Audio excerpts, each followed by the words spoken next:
everybody. What's going on? It's Friday. Yeah. Hooray. Yeah, tomorrow we're going out to going out to see a show and the club. Yeah, we'll see Got how to that see goes. Starry Night tomorrow. Yeah, Starry Night is playing tomorrow in Orlando down at Will's Pub. Yeah, I always like going there. Yeah, we're going to go see them, and then afterward, we're going to go to the Trap for Memento Mori. Yeah. So, depending on how late the show runs. But like I said, I think because they're in a neighborhood, I think they can't run past 11 p.m. Because the show's supposed to start at the doors are at 7, so I think the show starts at 8. Yeah. You know what I mean? Oh, man, I'm fucking sleepy. Yeah. Yeah. Me too, but that's because the kitty woke me up late. Yeah. She's been trying to wake me up at 4:45. She's getting earlier and earlier, every day for breakfast. And I'm just kind of man, I don't mind if it's 6, because that's about the time I get up anyways. Yeah. But she's been starting doing 5 and then 4:45. I'm like, bro, it's still dark outside. Come on now. Yeah. Can you guys hear us at all? I can't really hear Jen. I think it's because my cold. Well, yeah. Because, she's... But if you guys are having problems here, we'll adjust the microphone. I don't really think anyone's having a problem. Okay. I'm not mumbling or nothing. Yeah, it sounds like you're mumbling to me. No, I'm not. All right. I think it's just your ears are my eardrum. Yeah. stopped up. Yeah. Every time I blow my nose, my ears pop. Yeah. Klaus says, I'm so in the future, I hear you both. Yeah. He said It's Saturday already there. Oh, yeah. We got a super chat from Zach. Thank you very much. Who sent that? Early super chat. Zach did. Hey, had a huge near tornado outbreak here in Illinois the other night. Gave me a snow topic idea. The 1925 tri-state tornado, deadliest in the U.S. Oh, yeah. I kind of remember hearing about that, actually. So I'll write that down. Tornado went across 3 states, huh? Yeah. It must have been at a place where they all meet. We had... I didn't feel it, but I saw a bunch of other people did. We actually had an honest-to-goodness earthquake here in Florida, in Central Florida the other day. I saw a bunch of people, commenting about it on social media. It's am I crazy, or was that an earthquake? And people are like, nah, it's not a fucking earthquake. We don't have earthquakes in Florida. But then they came out later and said, yeah, that absolutely was an earthquake. Huh. I didn't feel it, I didn't know we had earthquakes in Florida. I had never heard of one, but evidently... Maybe it's not what it was. No, they said it was. That's why I said it was. Maybe they tested an underground fucking atomic bomb blast or some shit like that. Or maybe the state's going to crack off and fall into the ocean finally. At long last. Maybe Bugs Bunny was sawing it off, you know what I mean? Yeah. Let that fucking get. Klaus gave us some money too. I actually don't know how much that is, but but thank you very much. $5. And he says, I'm not drunk. Well, that's a shame. You're not drunk yet. Yeah. Well, it's later there. Yeah. Isn't it midnight or 1 a.m.? There, I would think. It's still just 7:30 at night, right? Yeah, over here, we're just getting started because it's just 7:30. So I'm just on my first one still. Got my vodka and pineapple Fanta going. Looks like we got a decent crowd in here. Yeah, yeah. So today is Open Lines Friday, basically. And probably pretty much regulars in here, but if you're new to the show,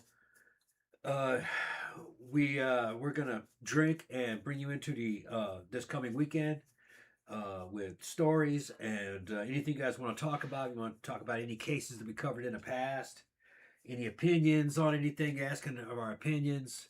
If you have any suggestions for future shows, now's the time to bring all that up and see what else. Just anything, anything, current events. Random bullshit. We love random bullshit. Random bullshit. Tell stories. You know how we do. Yeah. Probably end up talking about food or cats. Yeah, the show can end up being anything. Something. It might just be about food, drugs, porn, just anything. You never know which way. Those are my favorite ones, Crime. Actually, that end up being about porn and or food. Or porn about food. Not really. I'm not into the porn about food. Yeah. I like to keep those two things separate. You know what I'm saying? But fuck food porn. Yeah, I'm not really into that kind of shit. That's pretty gross. Yeah. But yeah, so I haven't really been doing much today, honestly. I was just kind of had a little bit of work to do for the car people, and then I had to do some shit for the guy in Tampa. And then I've been trying to get ahead on, because I haven't posted anything on my Scare Salon blog for a while or made any videos for that other channel. And I've been trying to get ahead. So I haven't recorded them yet, but I actually have all the stuff written and everything. I actually have one book review, two movie reviews, and a review of like another Night Gallery episode. And I was gonna record them today, but I just ran out of time. But maybe I'll record them this weekend. Um, but I think, well, the book review, I can't put that up until I think mid-July because the book isn't out until then. Like the author sent it to me and he sent me like an advance copy. And I was like all stressing out because I was like, holy shit, I'm taking like forever like to read this book and review it, and I just hadn't had time. And then I looked on Amazon, I'm like, shit, this doesn't even come out until like July 15th or something. So it's like, so I'm not putting up the review until like when it comes out. But I have like some other stuff. Cause last night I was watching because over on my Scare Salon channel, I've been going through Night Gallery, and I'm on late in season 2. Like I've done like all the episodes up to then, and I have like the whole box set. And so I was watching a bunch of them because I said, well, I want to get kind of like ahead on them. So I watched a bunch of them like last night, and I have one. I think it was season 2, episode 16. I think was the one that I'm doing. And so I'm gonna put up a video for that, like probably sometime next week. But I have a couple of other movie reviews that I want to do too. You know what I mean? Um, let's see. CB says, I think it's funny. Scotland came to the U.S. and within a week drank all the beer in the country. This is true. All of the beer in the United States is gone because the Scots came and drank it all. I drink a lot, but when I was in the UK, I was actually floored by how much they could drink. You know what I mean? It's funny. I've been seeing channels appear on YouTube, and people moving into Florida and moving to the United States, and like half of them are from Scotland and England. Couples moving here, married couples, and they're making good channels. It's kind of funny. And they seem to move to the south. They like it here. Rednecks showing them around, take them out on boats. One of them's he's jacked. He's like a British guy. He's jacked as hell. Looks like a bodybuilder. Got a pretty good looking blonde wife, and they just fit right in. He became a redneck immediately. He was probably already a redneck. It was just like a different. Every country has rednecks. They just call them something different. Yeah. I'm actually kind of fascinated by what people, particularly like Europeans, when they come here, like what stands out to them. It's always like the same shit. Well, the food, but like I was gonna say, one of the funniest things, and I've seen this across multiple things, is it blows their mind, the yellow school buses. Yeah. Because they're like, we saw that in the movies and we thought that was just in the movies. And then Americans are like, why the hell would we make up a whole ass like yellow school bus thing like just for movies? Like, yeah, we really have those. But for some reason it's like we just take it for granted because there's yellow school buses everywhere. And they all have to be painted that color. But it's like apparently a lot of Europeans are like, well, wow, just like in the movies. like it's kind of like the red Solo cup thing. I don't know, you know what I mean? They just see it in movies and I guess they think it's neat because they just think it's not a thing that we have, or I don't know, or it's just like a movie thing. So far, what seems to impress them is the food, and that everybody's friendly, and that it's a lot safer than they thought it was going to be. Yeah. They were like, oh, we thought it was going to be nothing but just gunfights and crime and shit. And it's just like, no, sleepy, quiet.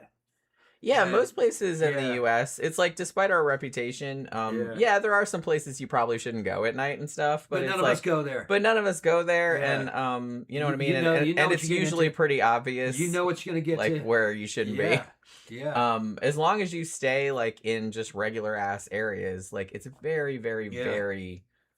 it's very unusual for anything bad to happen. It's just mostly just normal ass people doing normal ass shit, just like everywhere else. Yeah. So far, UK people, they were saying that the food is much better than they expected.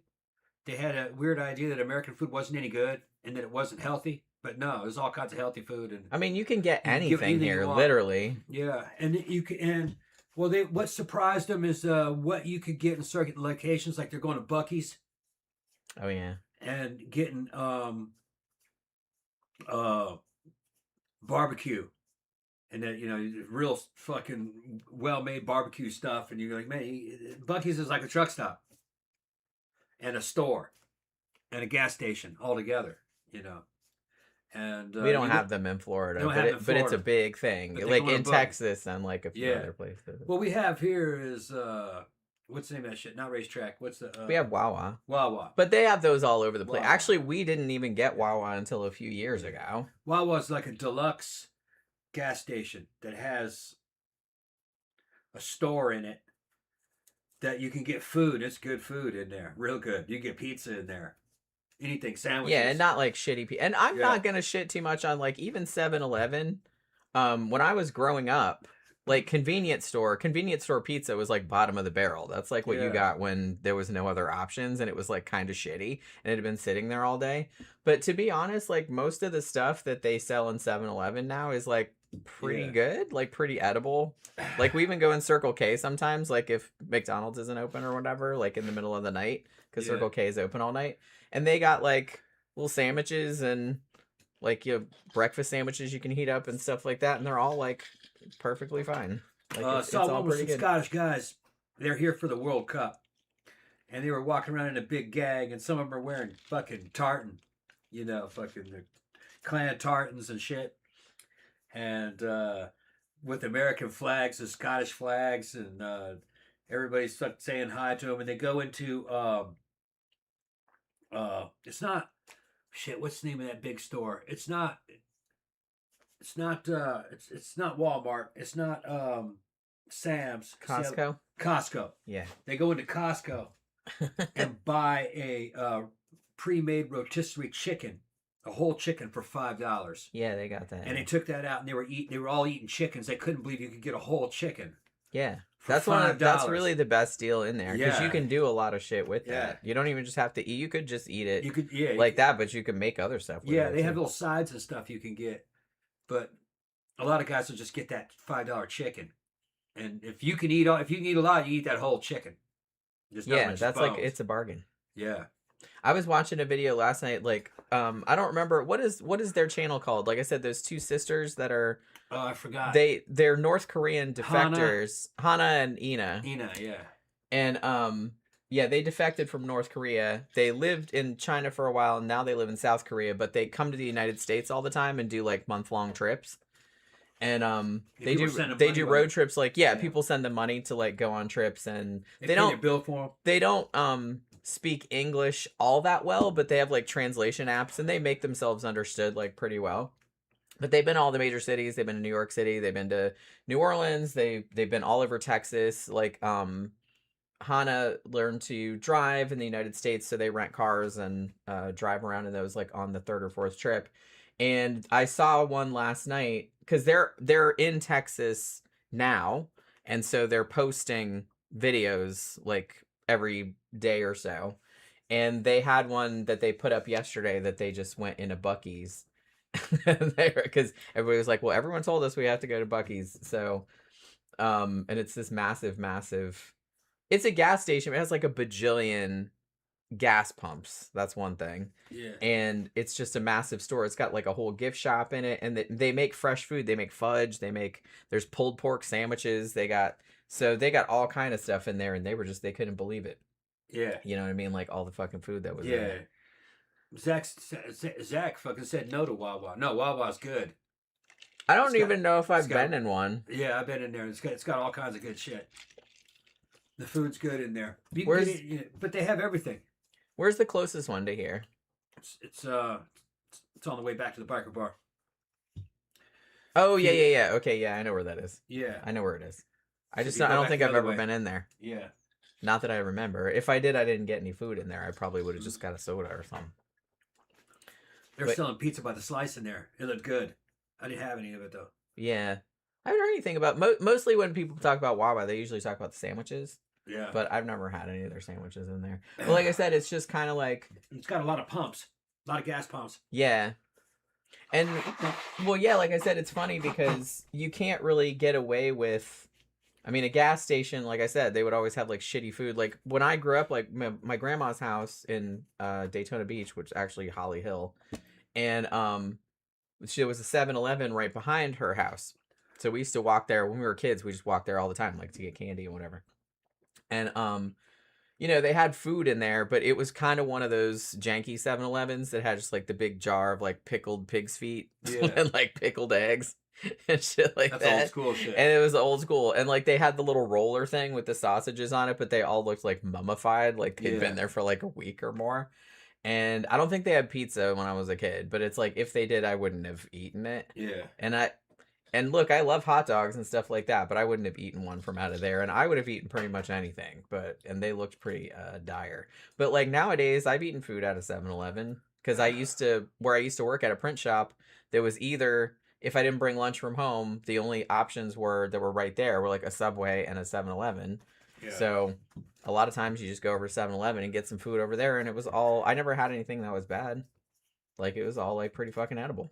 Yeah. So you can't really get away with it anymore, having shit ass food. Even though I think people piss and moan about it, but maybe it's just younger people that weren't alive back then. I was like, food was real shitty, like back in the 70s and 80s. 80s was like bad. if you were actually alive back then, and honestly too, I even see some older people say it's like, oh, like some food in restaurants was so much better back in the 80s. Some of it was. I'm like, some of it was, but most of it, not really. Like, I don't remember. Like, Pizza Hut was better. Much better. That was better. Yeah. I will give them that. Because that was like a sit-down restaurant. Yeah, they're trying to make it like that again. I think in certain markets, didn't like the CEO or the guy that bought it or something, he wants to go back to that, like making it like a sit-down restaurant, like with the jukebox and video games, like retro. Salad bar. Which is a great idea, because a lot of people miss that. Yeah. I don't even like younger people I don't think even know that it used to be like it wasn't like, you know, fancy or anything, but it was a nice sit down restaurant.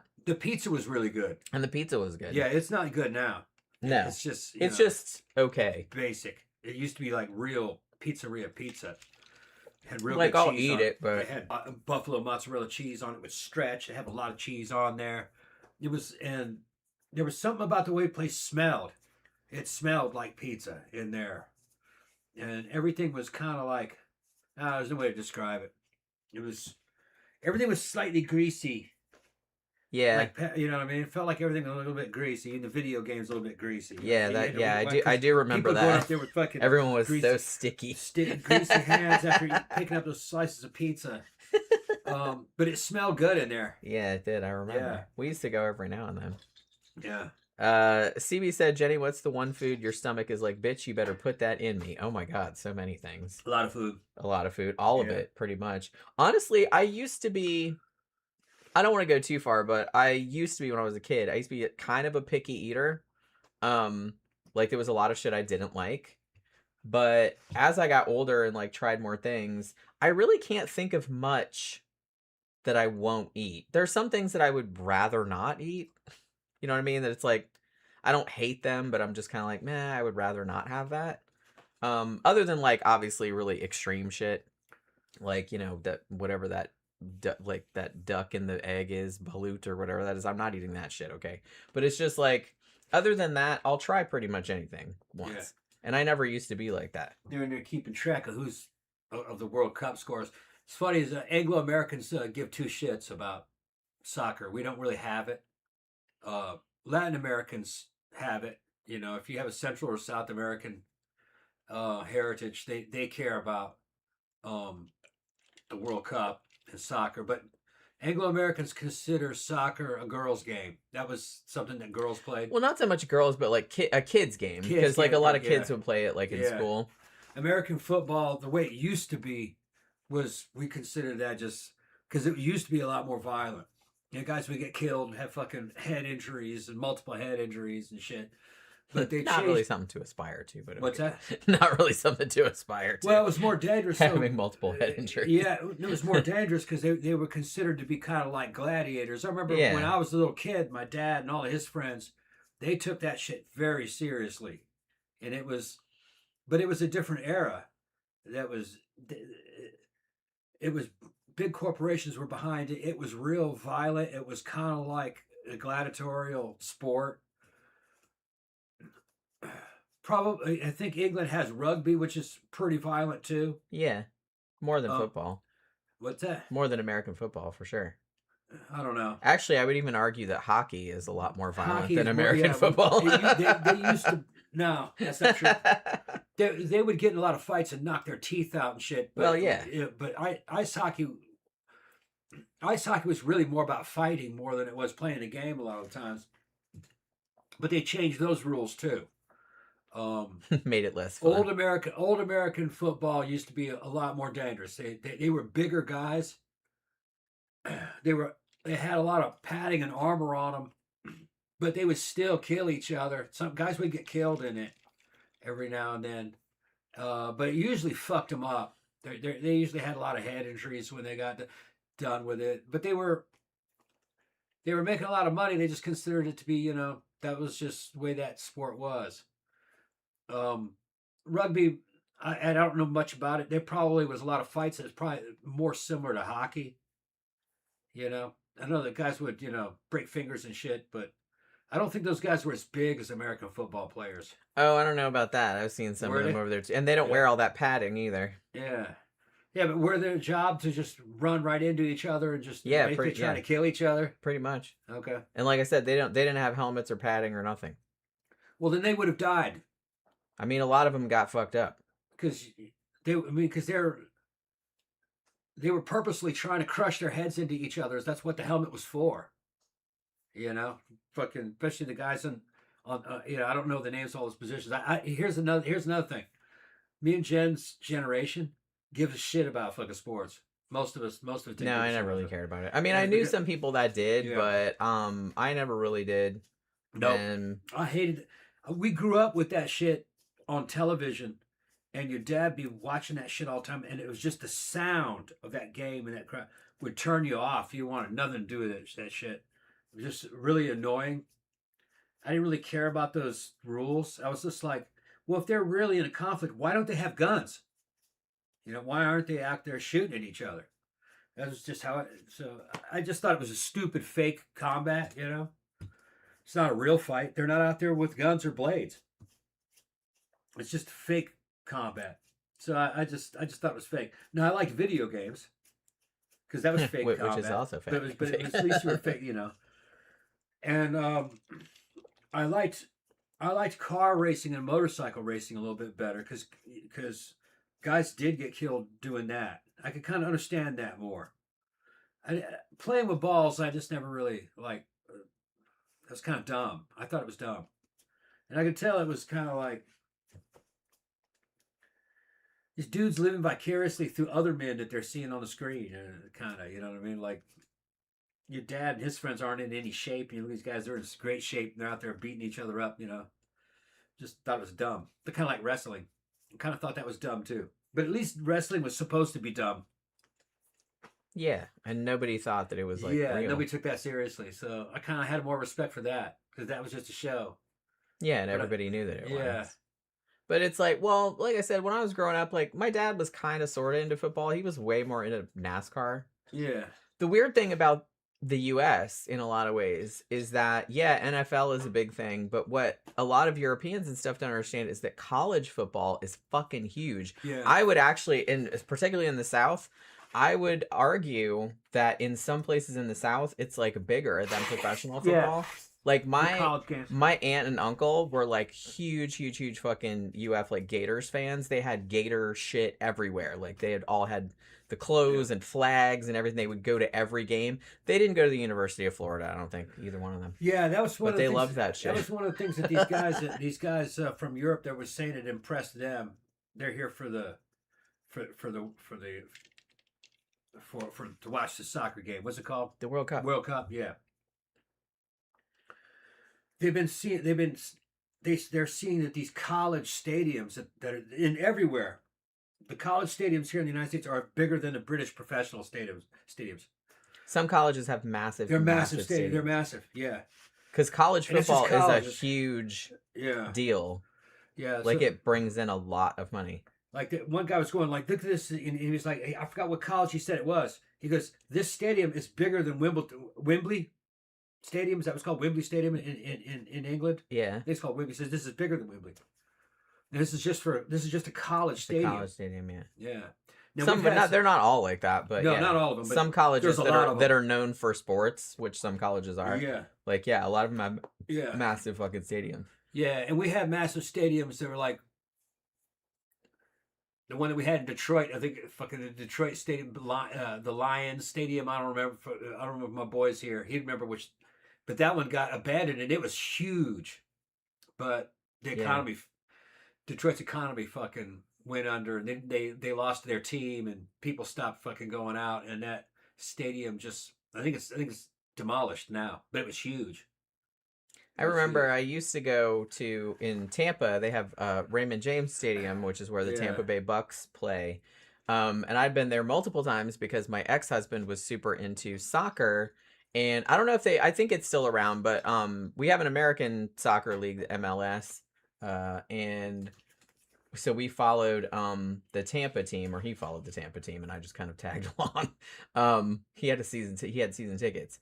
So yeah, so we used to drive to Tampa to Raymond James Stadium all the time. The coolest thing about Raymond James Stadium, which is also huge, is because it's Tampa Bay Buccaneers. Right up by where all the concessions are, they have a huge pirate ship. Like it's like fucking Disney World in there with a big fucking pirate ship and shit. But not really my thing, but I don't like any of that shit. whatever. Yeah, I'm not really It's into like something from another era. I'm not really into it. Very retro. I've always been, and I know a lot of people still. I kind of feel like nowadays, like as far as sports goes, I feel like a lot more people are maybe more into basketball. Like I feel like I don't think basketball that- started to be a bigger thing than football, but I don't really know I heard they're all what the numbers They're are. all a fraction of what they used to be. NFL. But I always got NBA. the impression that Yeah. more people were into basketball Maybe. than football. But I don't like in the last 20 years. But I don't know. I'm just like that's just That was very much coming from an outsider. that was more of a boomer thing. Gen X didn't really give a shit about it. They were saying that what was that thing? My dad could have never imagined that they have professional video game players that make more than a professional ball player.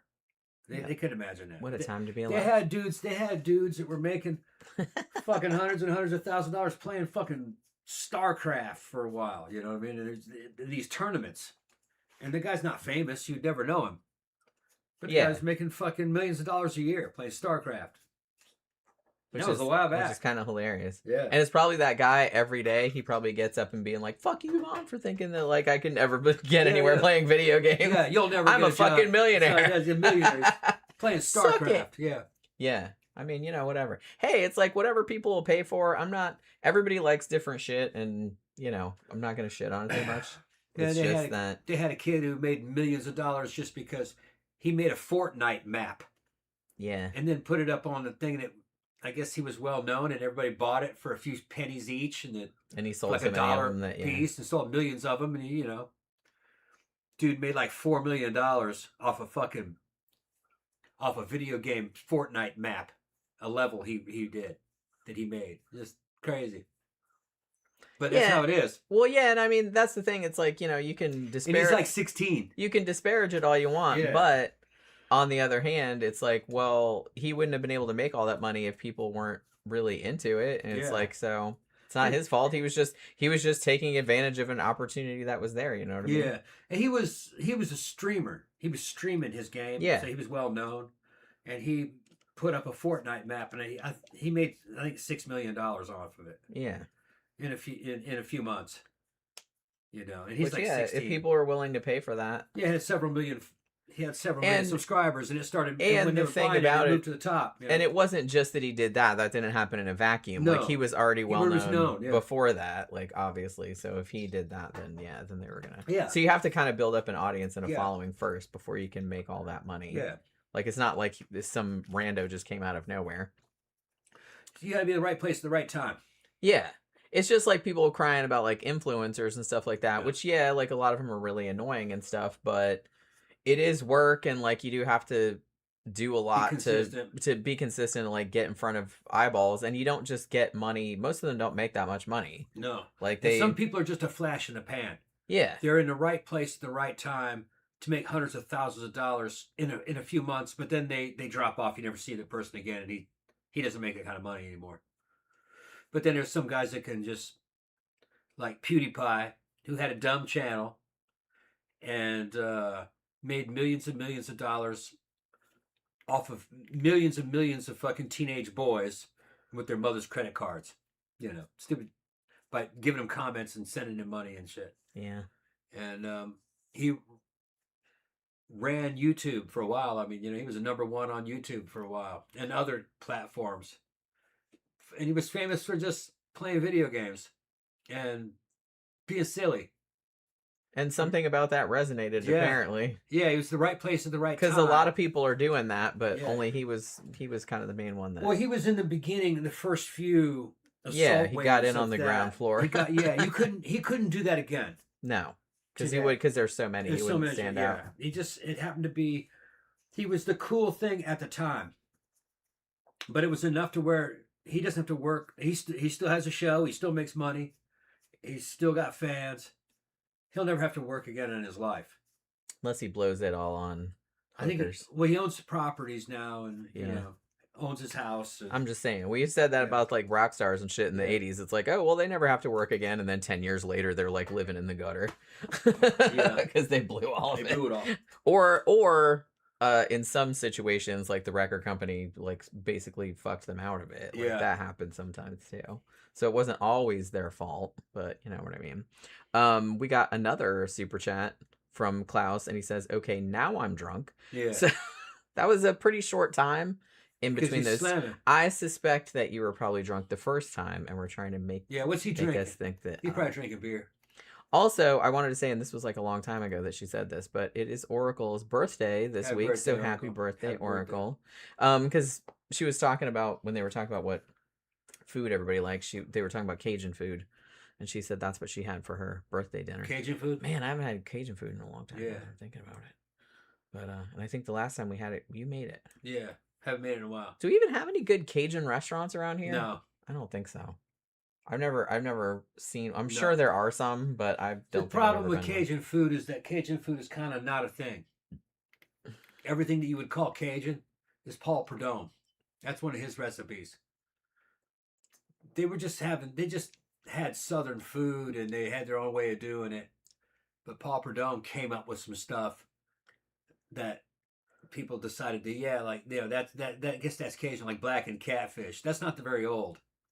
Or blackened redfish. Still good. A lot of the stuff that they're calling Cajun food isn't like some kind of ancient recipes from the 1800s or anything. Well, hardly anything. Nothing is. And I think most it's like from the 70s. Well, yeah, and I think it's kind of funny the way. Yeah, I mean, you can't get too purist about that's not real, this and that. It's not, because there's just constant cultural exchange like going on all the time, and it's like if you're gonna be that pedantic about it, it's just like, how far do you go back? You know what I mean? You could say, well, pizza is not really Italian food because they make it different and all this other shit, but pizza as the United States does it was started by Italian immigrants to the United States. They just did some slightly different shit with it. So if you go to Italy and get pizza, it's not going to be the same as American pizza. The thing that I would say probably really is Cajun is fucking boudin.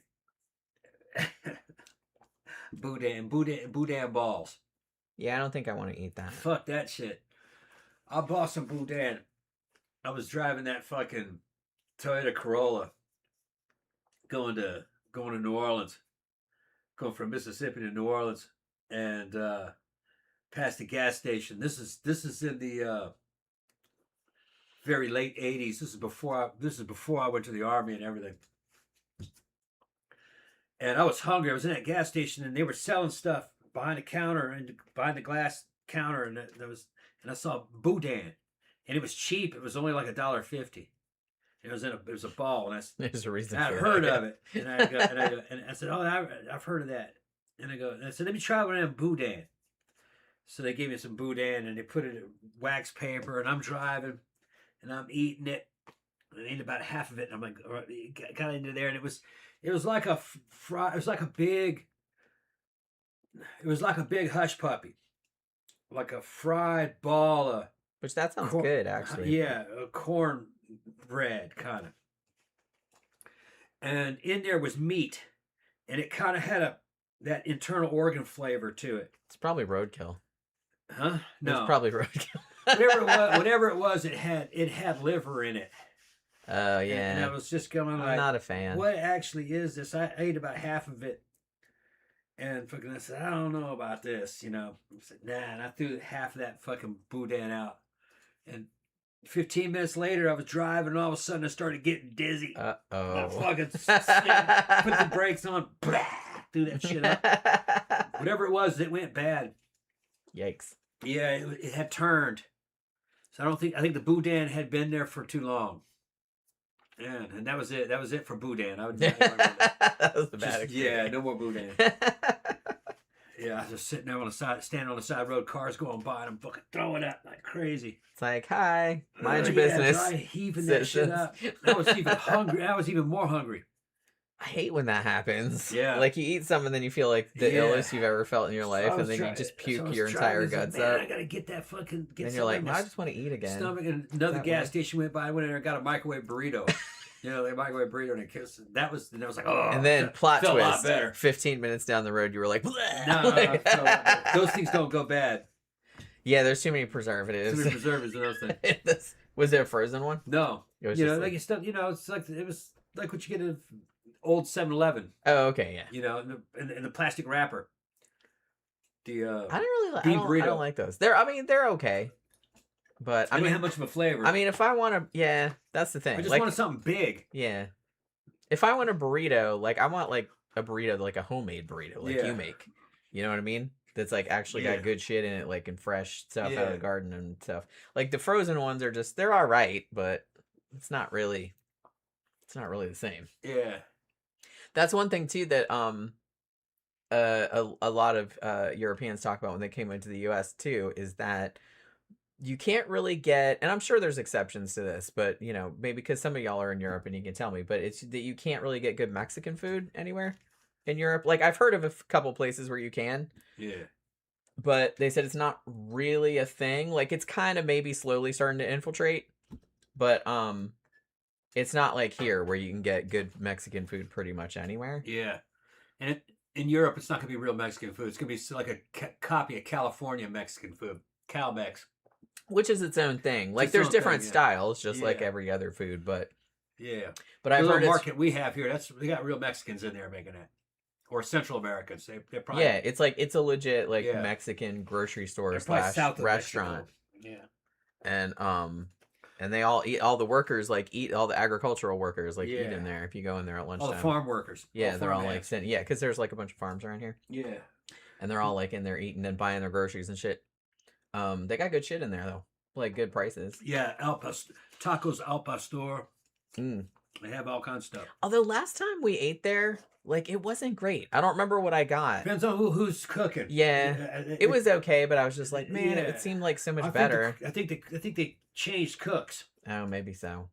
It was all right, but it wasn't as good as the previous times I've been there.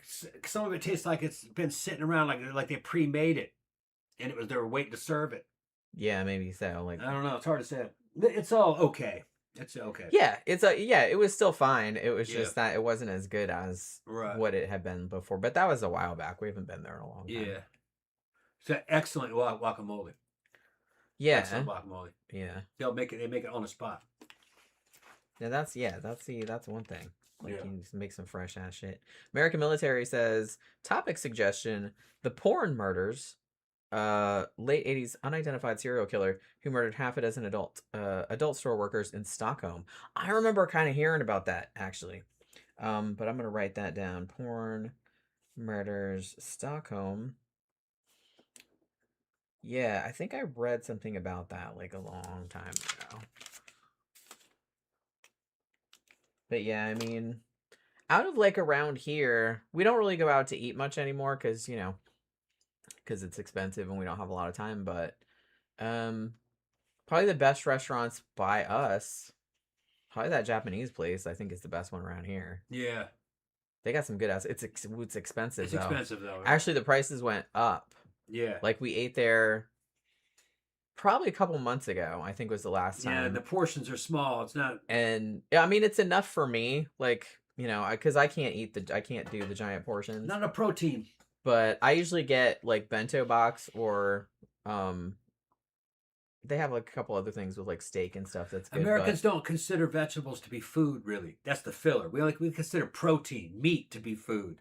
And you go there, Japanese food is not really heavy on protein. It might be a little bit of raw fish or something. And then there's a bunch of cucumber and a bunch of tomato. We're like, man, that's the cheap shit. They serve you a lot of money because they present it in a certain way. Everything's cut the right way. It's all pretty. All these little shapes and shit. Square plates. And it is good, though. They had a good bento boxes. I love that. That's my favorite thing to get there. Tempura and stuff, deep fried vegetables. Man. But it's just vegetables. Well, it's vegetables. No, it's vegetables and shrimp. Yeah, shrimp. But still, it's like 3 pieces of shrimp. That's nothing. Yeah, but it's like I said, that's and then I like when they they deep fry like slices of pumpkin also. Yeah. It's like it's really good. Yeah. And broccoli and I think they do onion and something else in there. It's just a low protein. It's a low protein diet. And you get some sushi with it too. Yeah. Like some sushi rolls. Yeah. And a couple other things. The Japanese don't eat a heavy protein diet, which is why they're built the way they are. One of my favorite videos of those 2 North Korean sisters is when they went to, because of course everybody said, because they've been in Texas for a while, like they were in Austin and like they went to some other places, and somebody said, oh, you have to go to this one like barbecue place, and so they went there and and it was one of those places where you just kind of go and you get some sides and then they just give you these big fucking fuck off slabs of meat.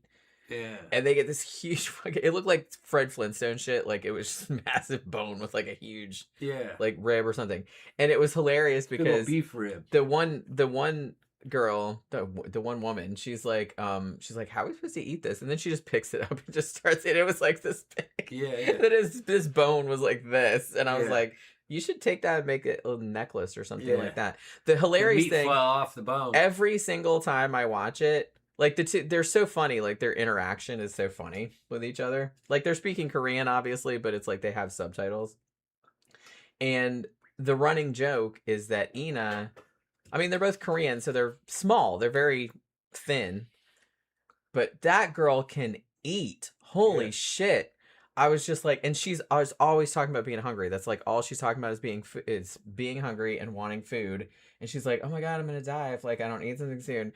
And they go in this restaurant and they get these ridiculous portions. And it's like, oh my God, look how much food it is and stuff like that. And she will eat it all. Yeah. And I'm just like, where is she putting that? Like I couldn't eat half of that. And she is like half my size. Yeah. I don't really know how she's eating all of that. It's crazy. And it just makes me laugh. It just blows my mind like every single time I see it that she can eat. She says she's a food spy. That makes me laugh. She's a food spy on all the food. Yeah. She's a food spy. Yeah. Like I said, they're a fucking trip.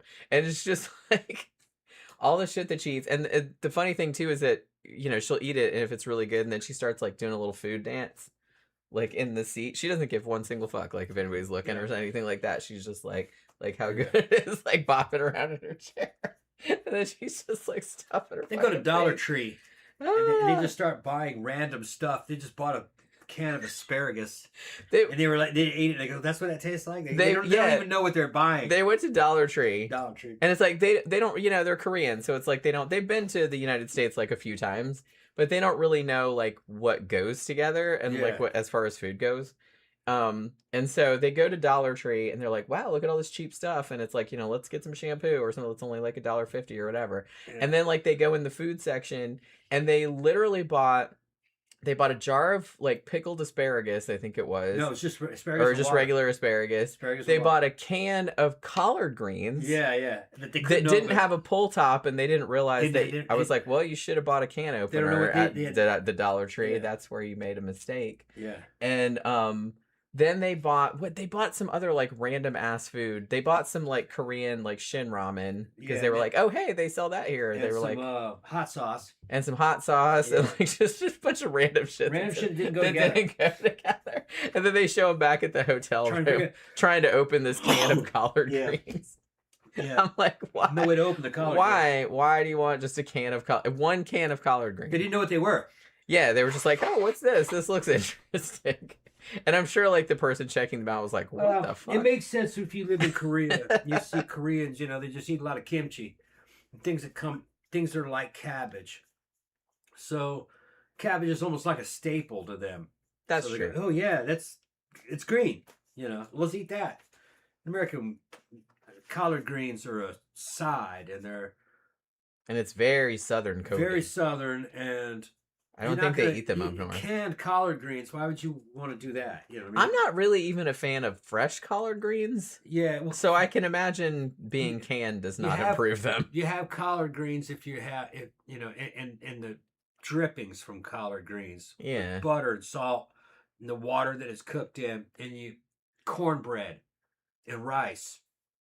You just kind of sop up the collard green water and stuff. It's not. It is a southern thing, but it's a thing of poverty. Yeah, that's what was growing out in your backyard when you were in your little garden. And it was like, got some greens and some vitamin, but you had to some greens and just. But like, you usually cooked or you put it in like drippings or so it had some flavor, like bacon grease. Yeah, like bacon grease makes everything taste better. I'm sorry, it's very not good for you. Ham but hocks. All right, yeah. Ham hocks. Yeah, so you had to put other things in it. You had to put like meat in it to like make it taste like anything. Yeah. Because on its own, I find it's kind of bitter. It's a little bit bitter and kind of boring. You might as well just eat some spinach. Yeah. Spinach. Which I like spinach. I actually like, out of all the stuff. But you can't have a meal of spinach. I'm going to sit down and eat this spinach. No. Like, my favorite way to, like, well, if you're not going to cook it, the best way, if you're going to cook it, is to make, like, sag paneer with it. Yeah. Like, that's delicious. Yeah. But I actually prefer a salad made with raw spinach than lettuce or whatever. Yeah.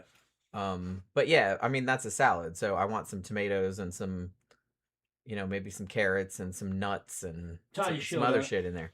Yeah, I think she said she wasn't feeling good. Yeah, so she's not going to hang out too long. Yeah. I mean, yeah, because it's pretty late there. Because she's hanging out with Klaus, man. I wouldn't feel good either. Around that dude. Aww. Yeah. He didn't even say. He says you're not even that cute. Oh my god, I forgot about that. You're not even that cute. Oh my god. Ain't that some shit? I would fucking pinch you if you said that. Yeah. See, Klaus, we're gonna steal your woman. We're gonna steal your woman. She's moving in with us. Then what you gonna do? You have to come all the way from Norway to come get your woman. Yeah. See? Are we gonna go all the way over there and get her? No, we're just gonna pay for her ticket. We're gonna fly her much here easier, directly. Much easier. Yeah, it's just easy. We always living the life. We always threaten we're you up in cold ass Norway. Her down here in warm ass Florida. I'll take pictures of them girls in their bikinis. They'll be laying up next to the pool with palm trees in the back, rubbing oil on each other and shit for suntan oil. Maybe we'll put like an alligator in the background, just for alligator some added spice. They're out there petting alligators. Maybe a flamingo. Yeah. Or something. Or a sandhill crane, probably more like easy to find. I can't wait to go out tomorrow. Yeah, I mean, I've been being in the house. I've been looking forward to. I mean, you went out on Wednesday. Yeah. You went out on your motor. You didn't go out today though. No. That's right, because you were. Didn't feel all that well. Well, you were kind of up and down all night. Like kept waking up middle of the night, fucking couldn't breathe. Well, is it because of? Yeah. Yeah. Mental problems. Well, don't put it that way. People are gonna think something about you. No, it's my dad's house. I'm gonna have to. His sister, my aunt, I think is gonna sell that house, and I got some legal documents to sign off of it, which tells me that I have I actually have a claim on that house. You might. They didn't tell you? I mean, I know that I'm going to see what the lawyer sends me. Yeah. Because I know you got left. I don't know what to think yet. Because I know you got left his truck. Yeah. And then they sold that and sent you the money for the truck when they sold it. And I haven't seen the will. I always thought that the house went to Krista. And it's supposed to go to Krista, I think. But the thing is legally, I'm probably next in line for it. But that's not what her mom said. Because my dad got that house from his mom. So I don't know what her will said, but I don't know what the law is. probably legally, I'm next in line for it legally because my dad was the last owner, which means that would go to his son. But it depends on what was in the will. Well, it depends on what was in the will. Because But the next thing of is, kin though, is doesn't that mean anything. it might be in the will that it went to his sister, Yeah. but it might be that the state law says I could challenge that. Yeah. Well, So I might be able to challenge that. Whether or not I would challenge it, I don't know. I'd have to talk to the lawyer. yeah, you'll have to see how it goes. But the house isn't worth that much. Probably maybe 40,000, 50,000 maybe. Where is it at exactly? It's in Heidelberg, Mississippi, and Mississippi. it's small, and it's a low income area. Yeah. And the house is old, you know what I mean? And it needs work. It Yeah. probably needs a new roof, needs to be painted. It's got stuff in it, which means I'd have to hire the realtors come in there and hire crews to take everything out and put it on market. You know, it all had to be repainted. I know the central air system doesn't work. It's running window units. My dad didn't bother putting a central system in. For a few $100, you could get a fucking window unit. He had window units. Well, yeah. Air conditioning that little much place. Cheaper. He says it worked great. There's no reason to. Well, it's just him, and the It's house just is him. small. So. And he said the power consumption went down because it was those modern little Chinese window units worked pretty good. Yeah. Versus the central system that he had out there that was sucking up a lot of power. So once everything was said and done, there may not be any money in that house. Yeah, probably not. But who knows? It might be I could go through all that, maybe gain 8,000, maybe 10, maybe 20. I mean, don't get your hopes up, but yeah, it's just you don't know. Well, you know what would happen if like fucking the what's in faces from hometown decided they were gonna like that's renovate it. That's too far away. Is it out of their area? Yeah, it's out of their area. Oh well. And that's not in an area they'd be interested in. Yeah, I've never been there, so I don't really know. But Heidelberg is a vanishing town. But we said all that to say that he was talking to his family last night about it. Yeah. And his dad's friend, what happened to him? He's got lung cancer. Has lung cancer. Yeah. He used to be that's my dad's best friend. I used to work for him. Yeah. In the heating and air conditioning business before I went off to the service. And that dude only smoked for a few years when he was a little kid. So I don't know what happened with him. Some people that never smoked in their lives still get lung cancer. It's like you just get unlucky. Yeah, so everybody in my family and all my dad's friends and shit, my stepdad, they all died not being able to breathe. And my aunt, who's trying to get this house, she just had something, blood clot removed from her lung. So they're like, I have this fucking phobia of fucking not being able to breathe. Yeah. And it happens when I'm asleep. I'll wake up like I can't breathe. Yeah, because he'll like wake up in the middle of the night. It's like, I can't breathe. And I have to get out of bed, have to walk around, and I have to come out here on the couch and fucking get away. If I go back to the bed, I'll feel like I can't breathe. It's weird. Yeah, so because I got up this morning, because I had actually kind of heard him walking around, because getting old blows, you guys, but because it's like, I got up a couple times because I had to pee, you know what I mean? And, and the cat wakes me up like at 4 a.m. going like, breakfast time? I'm like, it's not breakfast time. Go take a nap. And so I was up a couple times, but I kind of heard him moving around. And then I got up this morning and he had slept like a little bit. We have like a little, it's this little bitty, it's kind of like a little couch or a little chair, but it like folds out like into a little kind of bed that sits on the floor. And, like a futon type. Like a little futon type thing. And I saw some pillows and like he had slept for a little while in there because he didn't want to wake me up, I guess. But because he was like coughing or choking or blowing your nose or whatever. Yeah. But like I said, usually you getting up wakes me up anyway, because usually I wake up at least 2 or 3 times in the middle of the night because I have to pee or because the cat's jumping on me or something like that.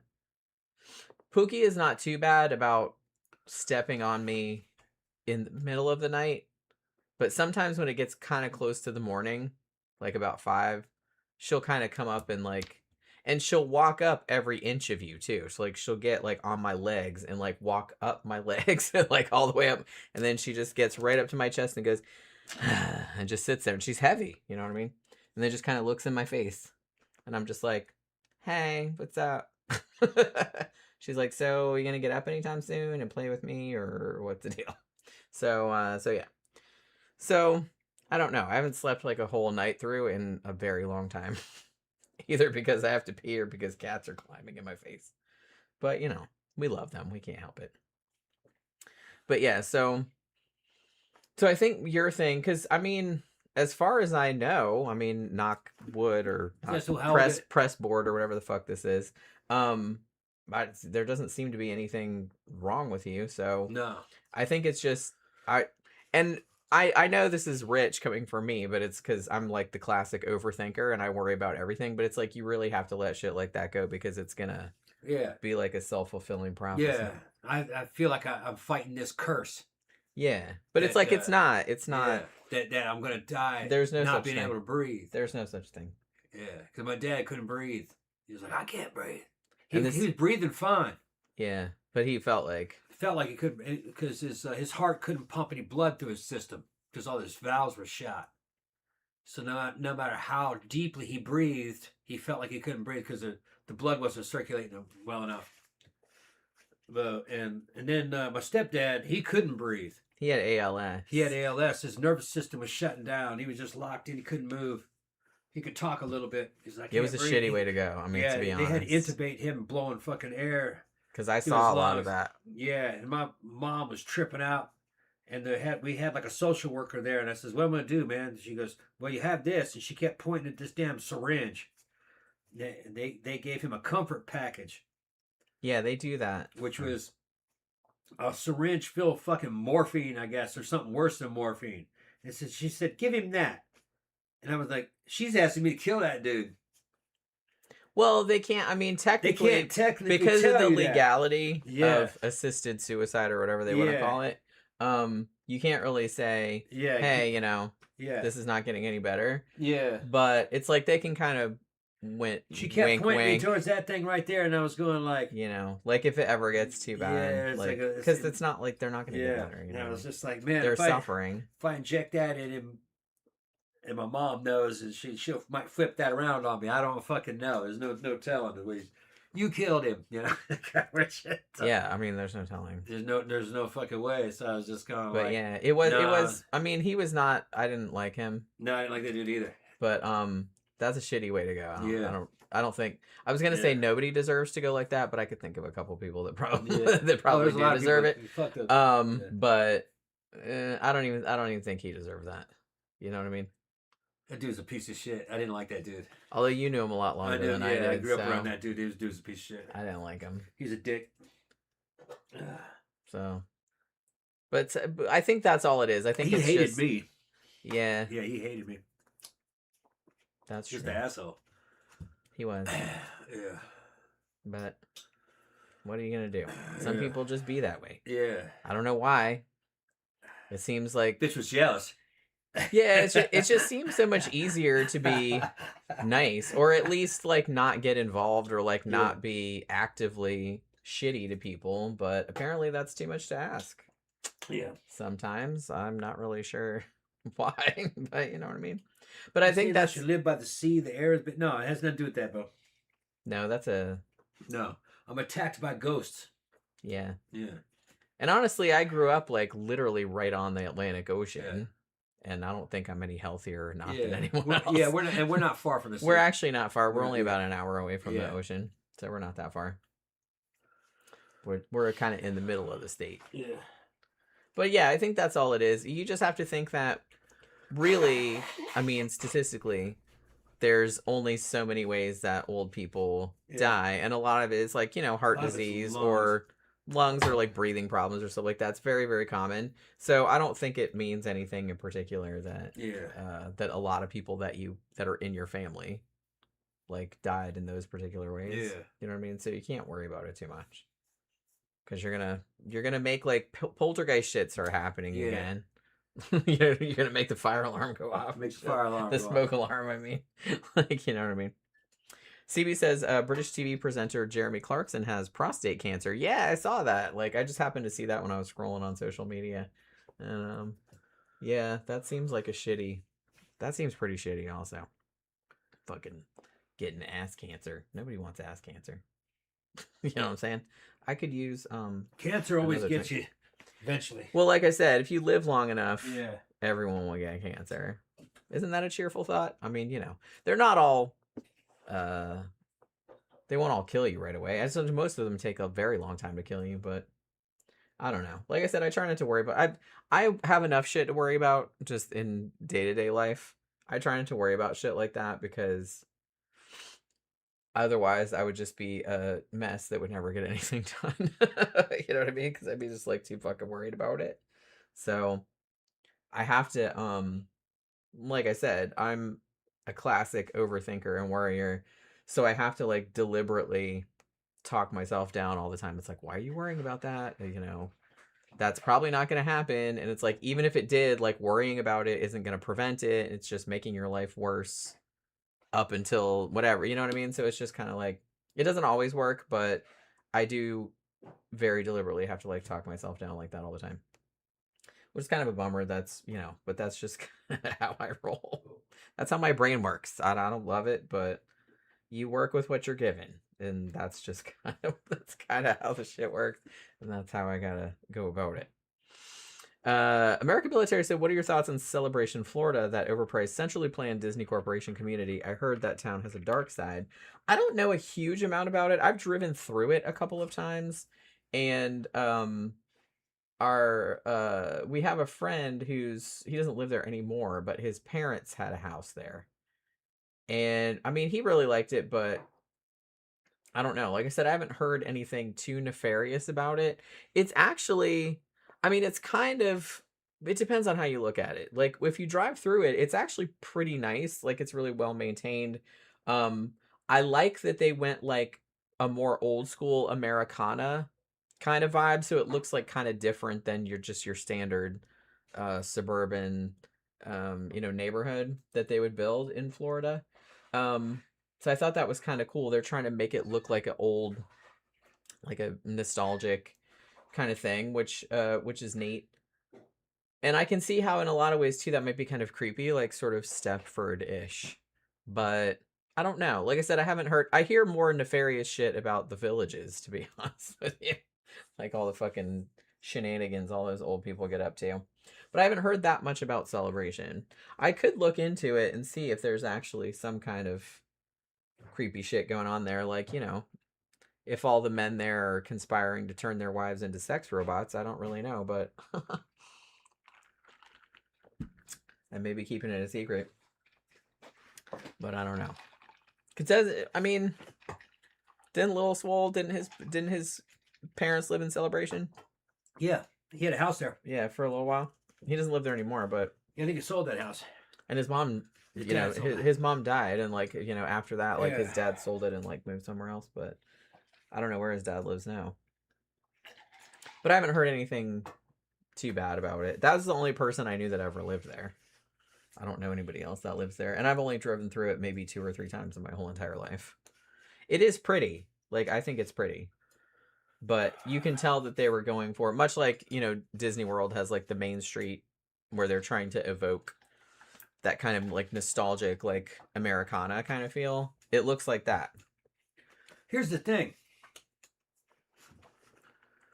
That's what America is, though, when you think about it. Russians had communism, okay? International socialism, which was kind of like a corporate. It was the state becoming a corporation, with the people being a kind of shareholder in a corporation. And if you were to see Soviet architecture and shit in Russia and everything, it has its own theme to it. It was like Russia Incorporated, brought to you by Russia Incorporated. And that was the life people were living. America kind of tried that same thing after World War II. When corporations in the state and the military and the industries all started to merge into one thing, you had guys like Walt Disney trying to bring you America Inc., America Incorporated, America as a corporate product sold to you like by the McDonald's Corporation, but it's Disney. So it's like, what is America? So we're going to make an America motif, And Disneyland in California was a prototype for this new.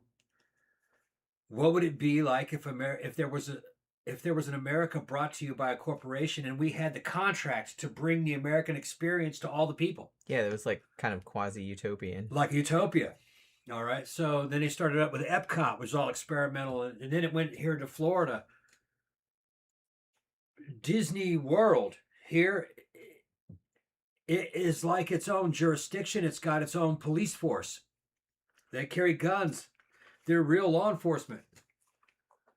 But it's the Disney cops. They have the right to have nuclear power plants. They never built one, but they had the right to do They're it. like, but we could if we wanted to, so don't Because fuck with us.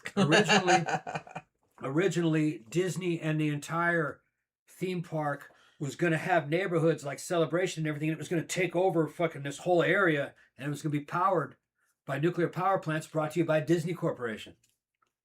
And we're going to bring you America in its corporate form. Weird when you think about it. But it's very American thinking. One of the parks that they were going to do, which never came to fruition, was actually kind of like America the theme park. Mm-hmm. And I saw like all the drawings and stuff. There's a really cool video on YouTube about it, where they go like really into it. And it had like, it was much like Disney World. It was kind of in different areas, and it was just like different eras with all the different architecture and stuff. And it actually looked pretty cool. Yeah. But it just never got off the ground. I don't remember where they were gonna put it though. It's funny when we go drive there. I don't even remember. We were just there a couple weeks ago. Yeah, and it's literally less than an hour from us. It's less than an hour from here. When you drive there, I'm on the freeway, and it slowly starts to look like the Disney theme park. Matter of fact, most of the freeways and toll roads here in this area, in Central Florida, look like a theme park. They're trying to make it look nice for the tourists. Yeah, it looks very nice, but you can feel like you're in a theme park long time before you get to Disney. Just the way everything's mowed and the hedges and the way the signs are, the road signs all have a Disney theme. And it's just, I'm an American, and it's kind of odd. Famously, there is a utility pole that is shaped like a huge Mickey Mouse head, like with the ears and everything. Yeah. So, but then when you're definitely in the theme parks, it's not like you've left America. It's become more American. It's a weird... The thing about... and it feels more American. The reason why I understand Disney adults, and I understand... because my sister is like a huge Disney person. Like, she's at Disney right now, as a matter of fact. She came down again. Like, she's here... She's only here a couple days this time, so I didn't have time to go see her. You know, she was just here like a month or two ago, and we went and saw her at Hollywood Studios. But she came down for like 4 days. And she goes there like all the time. And one of the things she likes about it is that, I mean, her job is like super stressful. She lives in a massive city. She lives in Atlanta. And she's like, she just wants to come and be somewhere in a bubble. It's a totally controlled environment. And when you go into Disney, it's like going into like a completely different world. Everything is kind of like completely managed and very well engineered for you to have like the best time possible. Everything is done for you. Everything is laid out in a way like you still have to plan everything yourself unless you have the money to hire somebody to do that for you. But every experience is like catered specifically to you, and she really likes that, like not having to worry about it. Like she's like, I get on Disney property, you know, you can take the bus to the park, you don't have to drive there. It's just like everything is done for you. Everything is all set up. She has the app on her phone. Everything is done ahead of time. If you ever played the video game or seen the series Fallout is very American corporate from that area, and Disney is very much like that. It's very much like you're entering a reality that has a brand. It's a brand, and it's a very American brand. It's a utopian world experience that you go to, and reality is kind of altered. Yeah, when you're they're really good at... You are in a different reality. At doing that. Right. Like, it's very immersive. Yeah. And I can see how seductive that is. Yeah. But when you actually think about America, the United States, and what it was trying to do, and what its corporate power was like, and its income, and the money that it had, you would start to think like, why shouldn't America be a brand? Why shouldn't corporations manage reality where everything is like this? Every neighborhood has a certain look and a theme, and there's an overarching, and you, because that would actually be in the spirit of a lot of America. Let's perfect how America looks through our corporations, and it's kind of in a way uniform. And then everyone has a high school experience that's like this, and then like you grow up and you get a job in this thing, and then you get married, and it would actually work. It would look a lot like the Soviet experiment, but it would be more richer. It'd be better. But that was kind of what the Soviet Union was trying to do. But they tried to do it with the state, the power of the government. America's power is not with governments, it's with these corporations. The corporations actually do things in real life. Fucking governments are more theoretical, more about what laws are being passed, but the corporations are what actually make things look a certain way. They do the work here in our system. So it kind of makes sense that America should be a brand. It should be run like a company. And a lot of it would have to do with its marketing and its fucking brand image and the way things looked and the way the experience felt. If you've never been to Disney, you don't know what I'm talking about. You have to go to Disney to understand it. It's weird. It's not like it becomes less American when you get there. It becomes more American. Foreigners go there and fucking love America because of the experience that they had at Disney. Because they kind of equate the two, which I can kind of understand that. Well, like I said, a lot of Americans there's a whole subculture of Disney adults. Yeah. Because, some people don't like it, obviously, but there's that, because like I said, it's almost like a heightened reality, like a better idealized reality. Yeah. And you're so in that space and you're so in that bubble when you're there that it's like it's easy to forget like the real world like exists. Everything is very friendly, very pretty. Everything is optimistic. Everything is everything tastes good. Everything smells good. They're pumping scent into the air. We were walking through there and I went, hold on, that smell? That's not the smell of food. That's perfume scented like food. Yeah. They have trees and fucking light posts and shit that actually spray out scent. Yeah. They thought of everything. And like I said, I kind of like that. I get the appeal of it. One thing that I will give Disney credit for is that they are very, very good at making an immersive experience. Yeah. And like, because I'm, a graphic designer, like, and I'm really into that kind of shit, architecture, design, everything like that. I love, like, because you just go on some of the rides, especially like the newer stuff, like, Disney World's good too, but a lot of that stuff is older. That Hollywood shit that we went last time, that was good too. Yeah, but like, but you go on all the rides and every single little detail has been meticulously like thought out. The background sounds. Like everything. Everything, the smells. To make you think that you're in this situation. Yeah. And it's like, and it's really, really good, like, how they're able to do that. And I think they're, like, the best at it. Like, you can go to, like, a theme park that's just, like, a regular theme park. That's just, like, roller coasters and shit like that. And that's fun, too. But I really like the whole immersive experience of, like, when we went to Hollywood Studios and they have a ride that's based around, they have a whole Toy Story land, like a whole Toy Story area. And they have a ride that's kind of like, you get in these little cars. It's like 2 people on this side and 2 people on that side, but there's like a thing in the back, so you can't really see them. And it like spins around. And it's kind of like an old school carnival, like shooting gallery, but it's like digital. So it's kind of like, so that you're going around this thing and you have these little guns that look like little 50s, like laser rifles or something. Yeah. And you go to these screens and it's like, all the stuff popping up and you like shoot at it and you get points at the end and everything. But all of the line going up to that, I was just like in awe at like all of the little details. There's like all these little posters and like little toys. They had like, remember those what do they call it? Barrel of monkeys, like the toys they used to have that are all these plastic little monkeys that have like little arms like that and they all link together.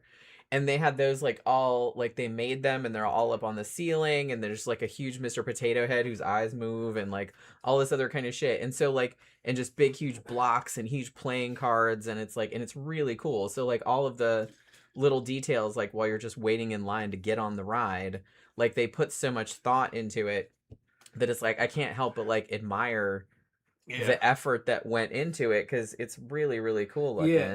And if you're in Europe and you've never been to the United States or you've never been to Disney, I'm looking at testimony of Europeans that are here for the World Cup. They just said that it was nothing like they expected based on what they were told back in Europe.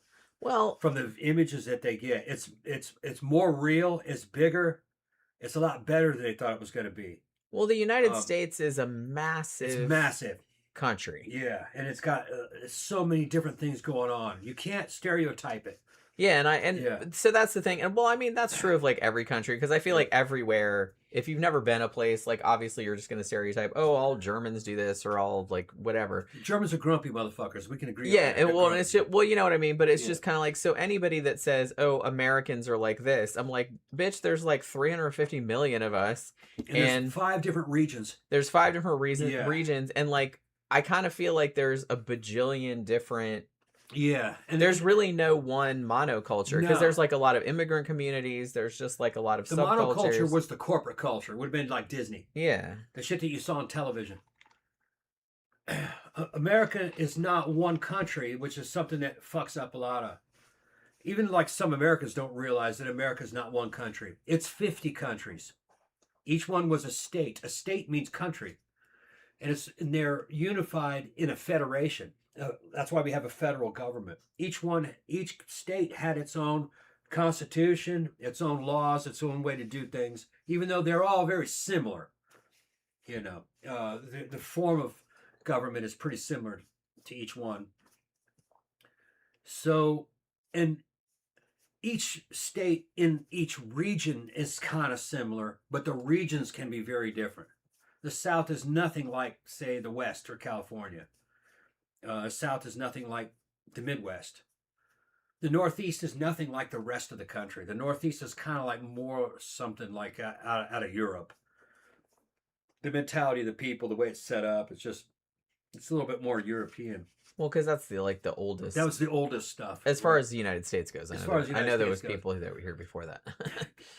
The difference between the United States and Canada is pretty big. It's just there's not.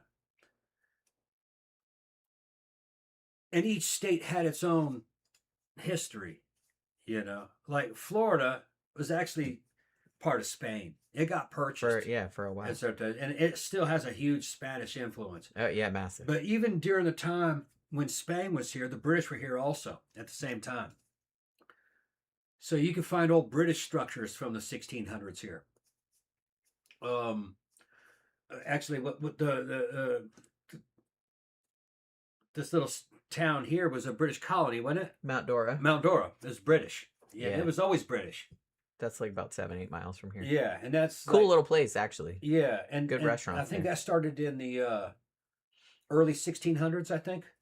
I don't remember. I'd have to look it up. Yeah. So, but like I said, overwhelmingly, because I feel like if you go to like, for example, St. Augustine, which was founded by the Spanish in 15 something or other, and they're still like they built a massive like coquina rock fort there, which is still there, which you can walk around on. It's actually pretty cool looking, and a lot of the structures that they built are still there. Yeah. And that's like the oldest continually occupied city in the United States is St. Augustine, and it's very very Spanish, very very piratey also, very piratey. Yeah, the pirates and shit were here. Yeah, so it was like Spaniards, pirates, Seminole Indians. Yeah. You know what I mean? Somebody sent us something. Oh, Zach sent us a super chat. Thank you very much. Still amuses me, Indiana is the origin of Michael Jackson and James Dean, yet we may be the most unremarkable and boring place on earth. Boring, yeah. I've never been to Indiana, but I've known a couple people from there. It just seems like there's certain things about places You don't like hear that, much about The Indiana. thing about Indiana and places like Indiana is that they're calm and they're very stable. And at certain times, there was enough money going through there, especially like back in the 30s and 40s and the 50s, that they had money going through there. It would be good to grow up in a place like Indiana. You probably wouldn't want to stay there. It'd be kind of boring, but it'd be probably a good place to grow up Yeah, because there's a stable environment. from what I've heard, not just in Indiana, but from like a lot of people that grew up like in that kind of area, like Midwestern type of area, is that it's just really boring. There's nothing really to distinguish it. Everything is just kind of gray highways and strip malls, and it kind of looks like everywhere else. Like, oh, here's a fast food place, and here's another strip mall, and here's, you know what I mean? Like, it looks like everywhere else. Imagine what it was like in the 50s, though, too. Yeah, that's true. And in the 50s, it would have been pretty sleepy. But they had good-looking people there. People were dating and getting married and having families. It would have been kind of a good, stable place to have a family. Not much turmoil there. Although all that shit ended up being eventually part of the Rust Belt. That's what happened. That's what happened with that. Detroit and its economy started to break down. The automotive industry, started to break down. So it kind of sucked the money out of those places, in the steel industries and shit. And we talked about this before, but Florida, is a fucking weird ass. There's really no place like Florida. There's no other state like it. No. Just because it's like 4 different states in one. Yeah. And it's just kind of like, it's crazy shit. I mean, there's a reason that Florida Man is a meme. Like, crazy shit happens down here. And if you grew up here like I did, you're almost kind of like, yeah, shit happened. Like, you're not even phased. You know what I mean? Like, I read a news story one time, like, somebody went through a Wendy's drive-thru or something like that and threw an alligator, like, into the window, and I was like, yeah, Florida. Just another Tuesday in fucking Florida. You know what I mean? Someone throwing an alligator into the Wendy's drive-thru window. Florida's exciting, though. I like Florida. I've been all over the world. I've been all over the world, and I like Florida. Florida does stand out. It's a good American state. It's got a little bit of everything, and it's all within driving. You got the Panhandle, which is like Mississippi and Alabama. Yeah, that's super redneck. It's like that redneck. If you want to go on, if you like mud trucks and mudding sports, which is you drive a truck through the mud with a bunch of redneck girls in bikinis and shit and G-strings with fucking rap music blaring, then that's what you do. Then you go down south and pretty girls scuba diving or skin diving and up on boats. It's like a Duran Duran video. You could shoot porn in a fucking high-rise apartment and sell that fucking on the internet. There's all kinds of cool shit you could do. You could go down and fucking... They got fucking mansions on the water. Looks like roads, but it's actually water that goes up to the mansions. The Snoop Dogg's down there smoking weed with fucking, what's her name? What's the old white lady? Fucking Who, Martha Stewart? Martha Stewart, yeah. He's hanging out with Martha Stewart. There's just anything could happen. Tropical paradise cities down there. And then you keep going south, and it's like Cuba. It's almost like Central America. There could have been cocaine cowboys down there. They're kind of gone, but they used to run around, shoot at each other with MAC-10s. Yeah. During the Miami Vice era. Pirates. Fucking just you can go to Daytona, watch car races. Yeah, huge. NASCAR is fucking huge. I grew up in Daytona. I was born there. Yeah. NASCAR is fucking huge. Yeah. A huge biker culture also. Yeah. A lot of fucking especially Harleys. I hang out at a cool biker club, fucking went to Warlock's Motorcycle Club and fucking take videos of that on my Instagram. Anything could happen. Fucking, Florida's got a little bit of everything. Doesn't matter who you are. If you come to Florida, you can find a place. When I was thinking about it, it's chill. Florida's love. Florida's mostly about love. I never thought about this before, but I was on like this Reddit thread because I like ones where it's like, ask an American or whatever. And it's like people are foreigners like being, is it really like this in the United States, like where you're at? And most of the time Americans be like, well, it depends. You know what I mean? Yeah. It's a huge country and everyone's from somewhere different. And the question was, are the American high schools like they show in the movies? Are they these massive high schools with lockers and like big stadiums and stuff? And we're like, well, some of them are like that. And when I was in there, like describing my high school experience, I realized how weird mine was because my high school was literally across the street from the beach, like across from the Atlantic Ocean. Like you could just walk across A1A and go to the beach. And so sometimes, like actually often, especially my senior year, we were allowed to leave for lunch for 50 minutes, I think was how long it was. And so juniors and seniors could leave the campus. And so a lot of times, kids would bring surfboards to school. They would wear bathing suits under their clothes. And then on their lunch hour, they would just walk across the street and go surfing or go lay on the beach for an hour and then walk back to school like for the rest of the afternoon. And it never occurred to me that was weird because it's like that's just how I grew up because I grew up just like right on the ocean. But then like when I was reading other people's responses, I'm like, "Oh, I guess that's pretty weird." Most people didn't grow up in a place where you could just walk across the street and lay on the beach or go surfing on your lunch hour. But that's a lot of people did that when I was in high school. I never did because I'm not a beach person, but a lot of people did do that. Klaus is in there talking too much. You're talking too much. I'm gonna put you in timeout, dude. Don't worry about it. All right. Ask me if I've been to Norway or fucking Ukraine. Why would I go to Ukraine, man? That's ghetto. I'm gonna go to fucking Ukraine. Only place I've been through Europe. I've been through. I was in Germany for a few days, it was okay. That was a long time ago. It was back in the 90s. Egypt, Israel. Trying to think what else I was. Went through Japan, Korea. I lived in Korea for a year. Brazil, Uruguay, Argentina. Yeah, you lived in Brazil for quite a bit. Yeah, I lived in Brazil for a total of like 8 years. But I've been to all the continents pretty much. I hadn't been to Antarctica. Well, but you see, there's some places there's no reason to go there. You don't go there. They got some places that are boring. They got the thing there. I'm not going to Antarctica. Or what was that? That was Antarctica, wasn't it? I've really only been to. I mean, I'm broke ass, so I've only ever been to England and Wales. Yeah, Wales and England, yeah. And I lived in Wales for a little while. I liked it there, but yeah, like not a lot to do. But the thing about it is that, but I lived in like a tiny little ex-coal mining town where all the coal mines were closed. So it was just, you know what I mean? But they'd been closed in like the 80s. And so it was a little bit, it was still pretty cool. Like all the architecture was cool. One thing that I really... He says, but I've been to Europe. I was told you I was in Germany. I was in Germany for like 2 days. That doesn't really count. Yeah, it didn't really. Well, it didn't really matter. It was just like any other place from what I saw. But you think, what are you going to do in Germany? They're not real friendly, you know.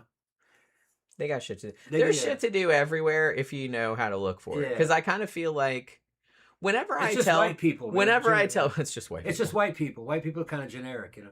Yeah, they all kind of. They're all about the same. They all kind of do look the same. Yeah. You know what? You know what's funny is that I was talking to my mom and my siblings the other day, like when I was there for Mother's Day, and I don't remember what I was talking about, but I said something about because you know how like when we're at the club. Yeah. And sometimes there'll be like normies there or something like that. And I'll be like, man, they all look alike to me. And it's like, is that racist or whatever? Because they're like white people and I'm a white person. But it's like, they thought that was so fucking funny that I said, it's like, I don't know. All you like random ass white people look the same to me. They do though. Yeah. Like, normie white people look the same to me. They all look the same to me. So it's, I can't tell one from the other. It's like, y'all have the same fucking polo shirts and y'all have the same cargo shorts on. I grew up as being a minority. Exactly basically. The same. I grew up as a minority. So. I was growing up in Brazil and shit, you know. Even though I fit in with most of them, but I was a different ethnic makeup than they were. It's just funny. Yeah. But they thought that was funny that I thought they all looked the same. But they do. I couldn't tell one from the other. I wouldn't recognize them if it was the same one. Yeah. Because I have had that happen because sometimes we'll be at the club and we'll be kind of inebriated and we'll meet somebody and they seem nice, but they're like normal or something. And then like 3 weeks later, they'll come and be like, "Hey, I'm so and so." I'm like, "Well, who the fuck are you?" I don't remember. When I was in high school in Brazil, I went to an international school, and we had a bunch of people from Europe, all over Europe. We had a bunch of Swedish kids, and Nobody from Norway though, but we had a bunch of Swedish kids. Probably had about 20 of them, and they all worked for Scania. Their parents did. They worked for Scania, which is they had a big contract with Brazil at that time. And it was funny. All the Swedish guys were dating Brazilian girls. They wouldn't date Swedish girls. They didn't like them. They were cute and all, but they weren't good. They were too fucking snotty, you know. And those Brazilian girls just fog up on those Swedish guys, man. They liked them.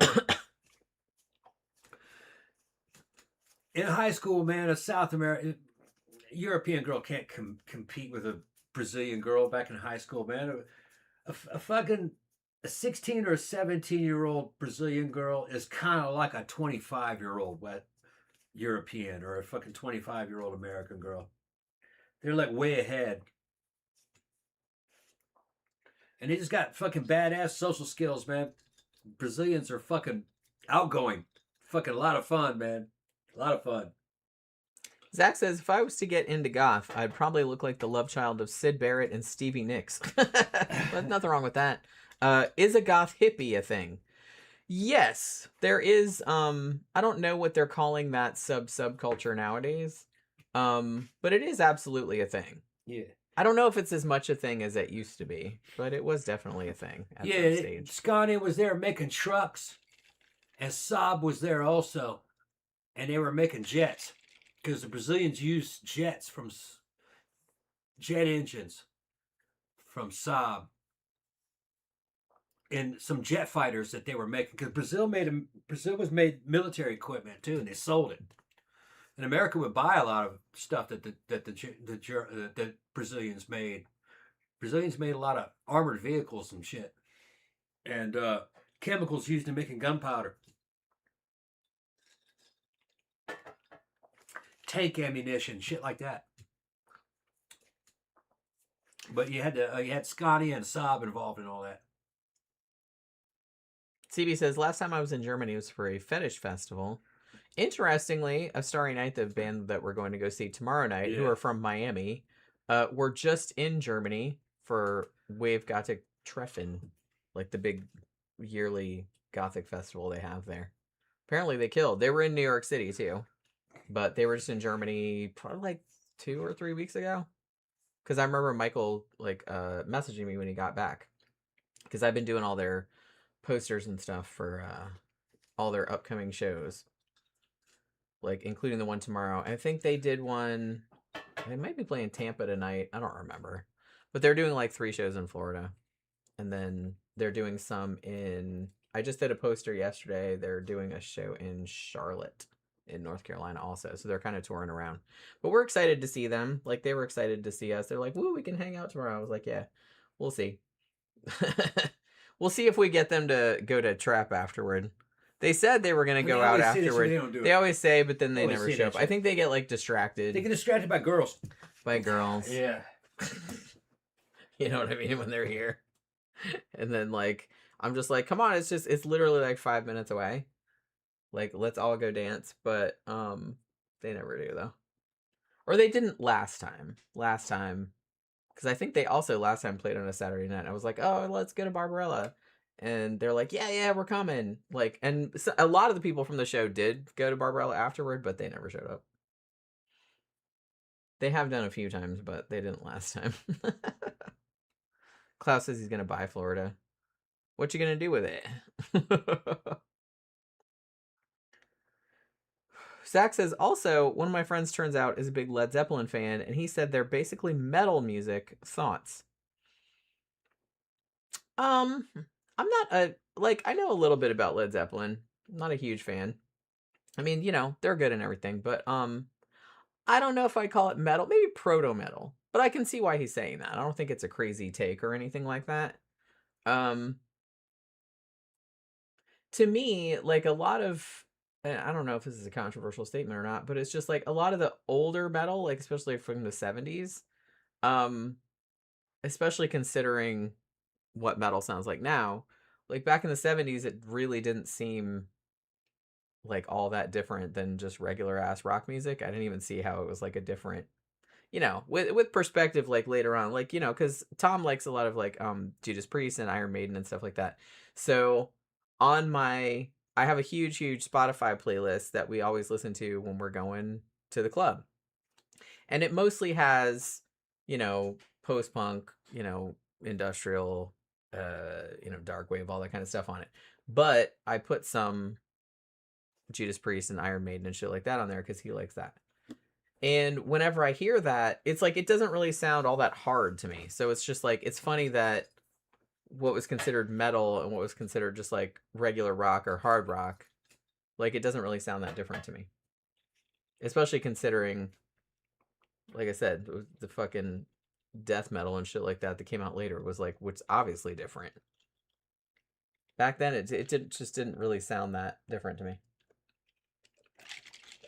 And you were trying to tell me that some of the Iron Maiden that I put on there that you were arguing that it almost had like a little bit of a punk influence. Yeah, it was off their first album, which it slightly did. They wanted them to be a punk you could rock tell album. It was a different genre, but I could see what you were saying though. Yeah, the regular label wanted them to be as punk as possible.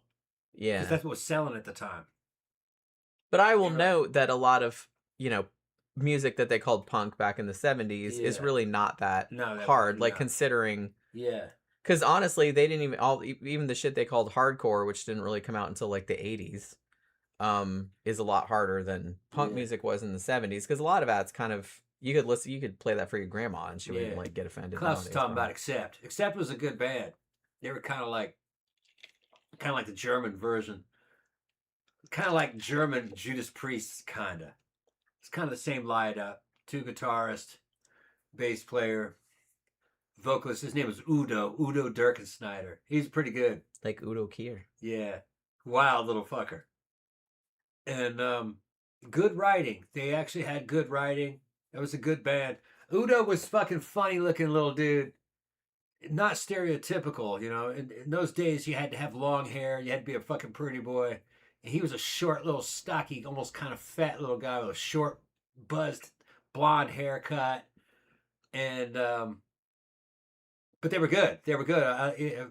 I liked fucking Accept. They had the Fast as a Shark, fucking balls to the walls. I had 4 or 5 of their albums. And then some of their stuff from the 70s was really good too. From the late 70s. It was a little smoother. It wasn't as thrash. It was kind of like Judas Priest from that time. They were a very good band. Come to think of it, that was the only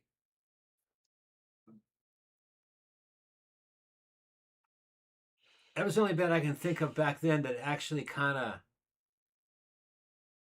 talked about kind of like alternative kind of lifestyles. There was actually a song that they did that was about a guy who realized he was trans. And there was nothing like that in any kind of metal. What was the name of that song? That's true. Yeah. And it wasn't like condemning it or anything. They were just saying, basically it said, don't worry about it.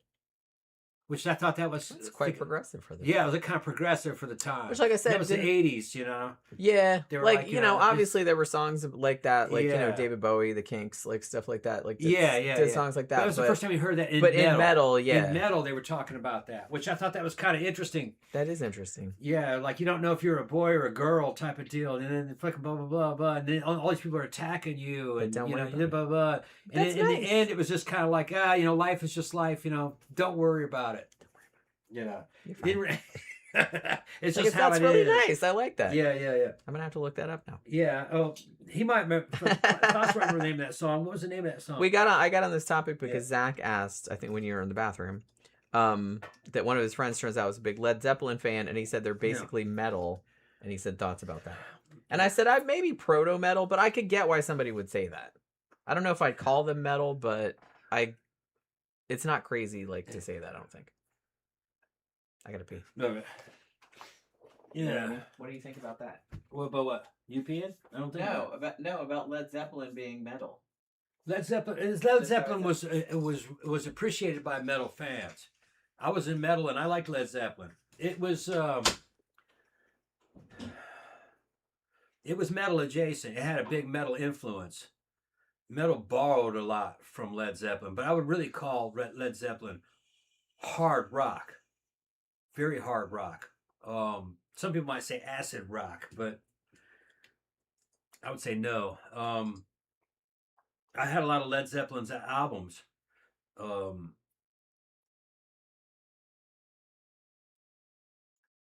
thought they were great. One of the best things about, I think, Led Zeppelin is that they stopped.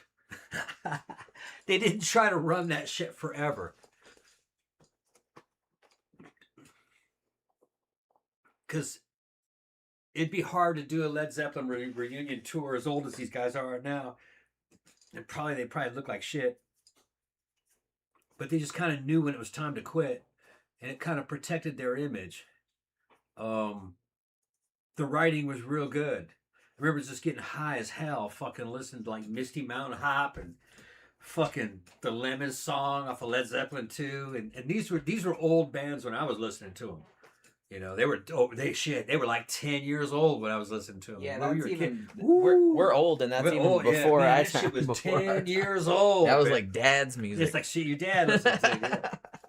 Yeah. Which is kind of funny to think about now. Yeah, it's funny to think about. No, that's just 10 years old, man. Well, it's funny that like I said, I really like, one of the best things about the internet is that it's kind of democratized everything and kind of made the era that something came out like matter less.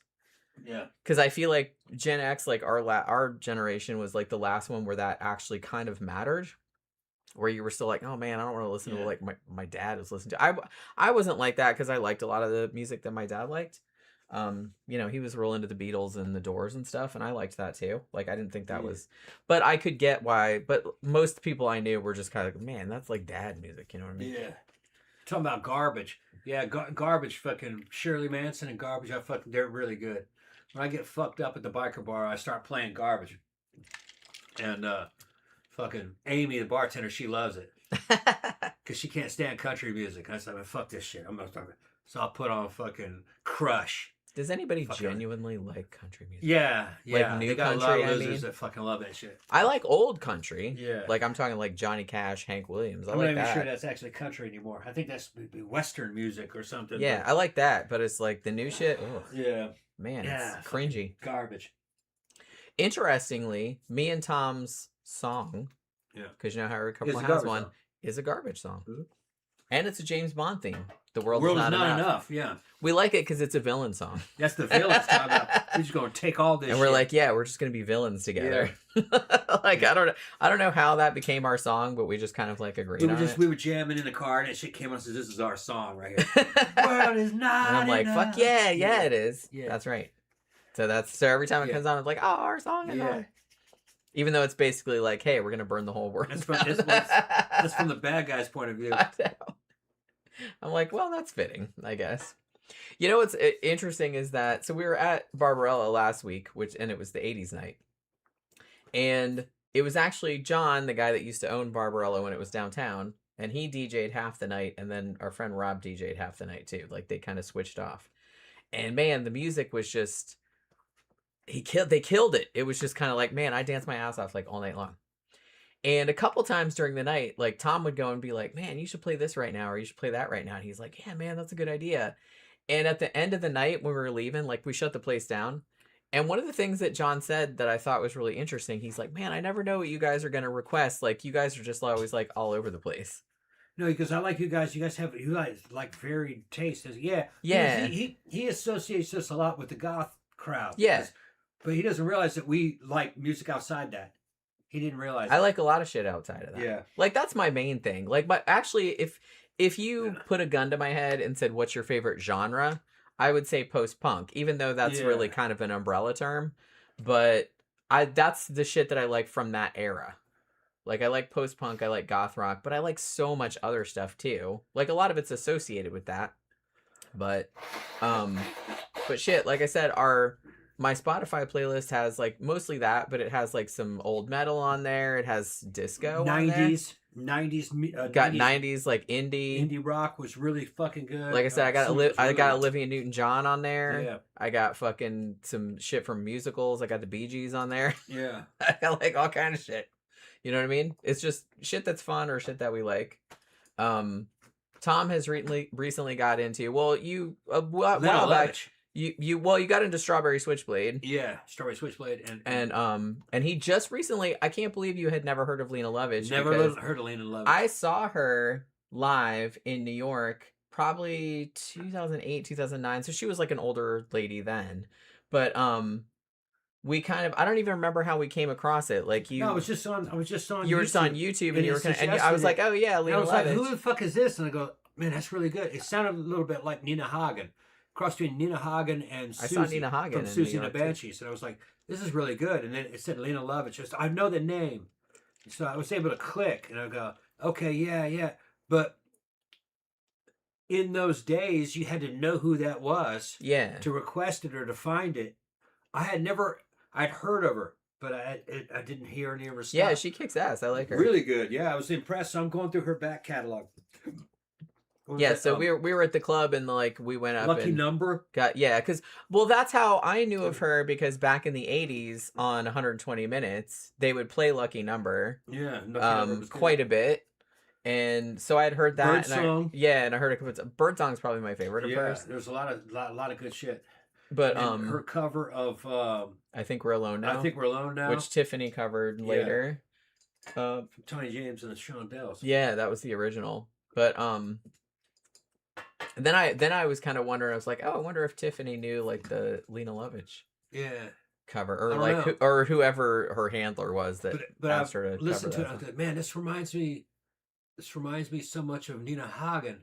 And then it turned out that she performed with Nina Hagen. They did some songs together. I saw Nina Hagen too, because in New York for a couple of years there back in the mid to late 2000s, they did a death rock festival, the Drop Dead Festival, and it was like 3 days. And it was at this place, I don't remember what the fucking name of it was, the Knitting Club, that's what it was. And it's a 3-story building. And they would do like the kind of bigger acts on the top floor, and then like the kind of middling acts in the second floor, and then on the bottom floor would be like a DJ. And like I said, it was 3 days, and I went up for it. I flew up there and stayed a few days, like for 2 of them. And then I think they moved it to another country, but they had it in New York City like a couple of years. And one year, one of the headliners was Lena Lovitch. Skeletal Family was there one year, but they didn't have Anne Marie anymore. It was a different singer, but they were still good. They had Cinema Strange, who I fucking love. What's so funny is that Skeletal Family got so famous off of one song, really. I heard their other stuff is good too, but I have I have several of their songs on my on the Spotify. It's just they were just kind of one of those bands that it seems like they should have been bigger than they were. Yeah. Who should have been bigger was Strawberry Switchblade. Yeah, they great. Should have been much bigger. Everything that they did was good. Now I knew most of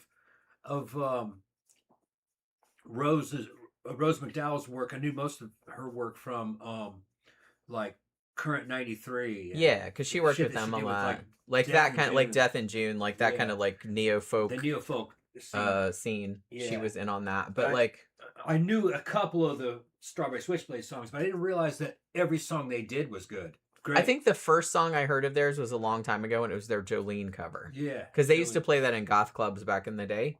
Yeah.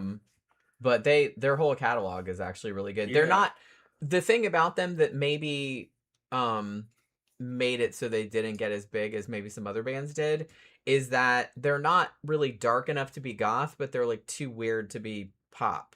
You know what I mean? They kind of fall in this weird area. Yeah. Where it's like, I don't know. Like I'm not even sure what genre you'd call that. Like it's dark-ish, but it's still kind of like perky goth in a way. Before there was a term for that. Yeah. Sorta. Lena Lovitch definitely was perky goth. Yeah. And because there's a lot of humor in what she's a lot of she's funny, humor. And she like had a great look too. Yeah, the Russian looking outfits that she's wearing. Yeah, Slavic outfits, goth Slavic outfits. Yeah. Joe Saturn says, "What do you think of cowpunk or country punk?" I have liked a few of those bands. It's not my main thing, but I'm trying to think. Probably. I mean, I'm kind of drunk, so like offhand, the only shit I can think of that I would really like along those lines is maybe X, if you would consider that cowpunk, which I'm not sure if you would. Maybe the Meat Puppets. I like that a lot.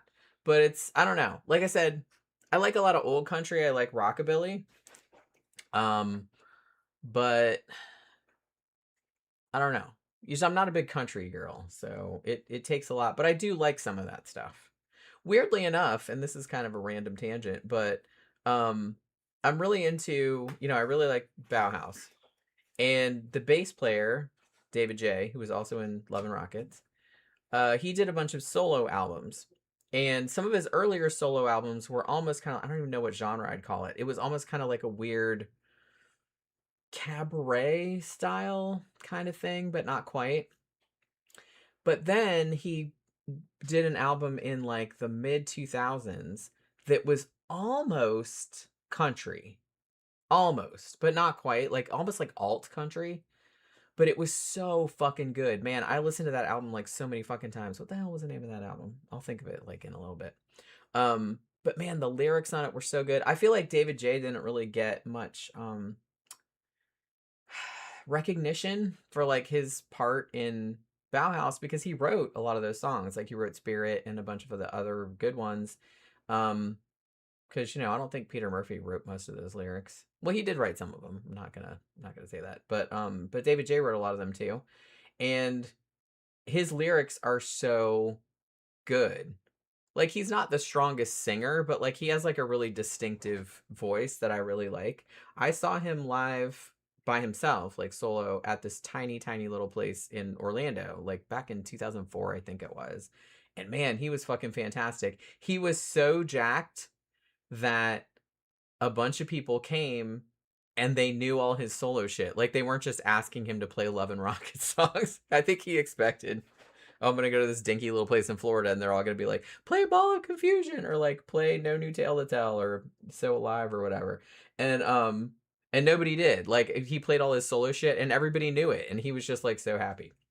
He did play one Bauhaus song at the end. I think he played Who Killed Mr. Moonlight, which was awesome, like for an encore. But and I met him afterward, like, and I was with my ex-husband at this point, and just a long time ago.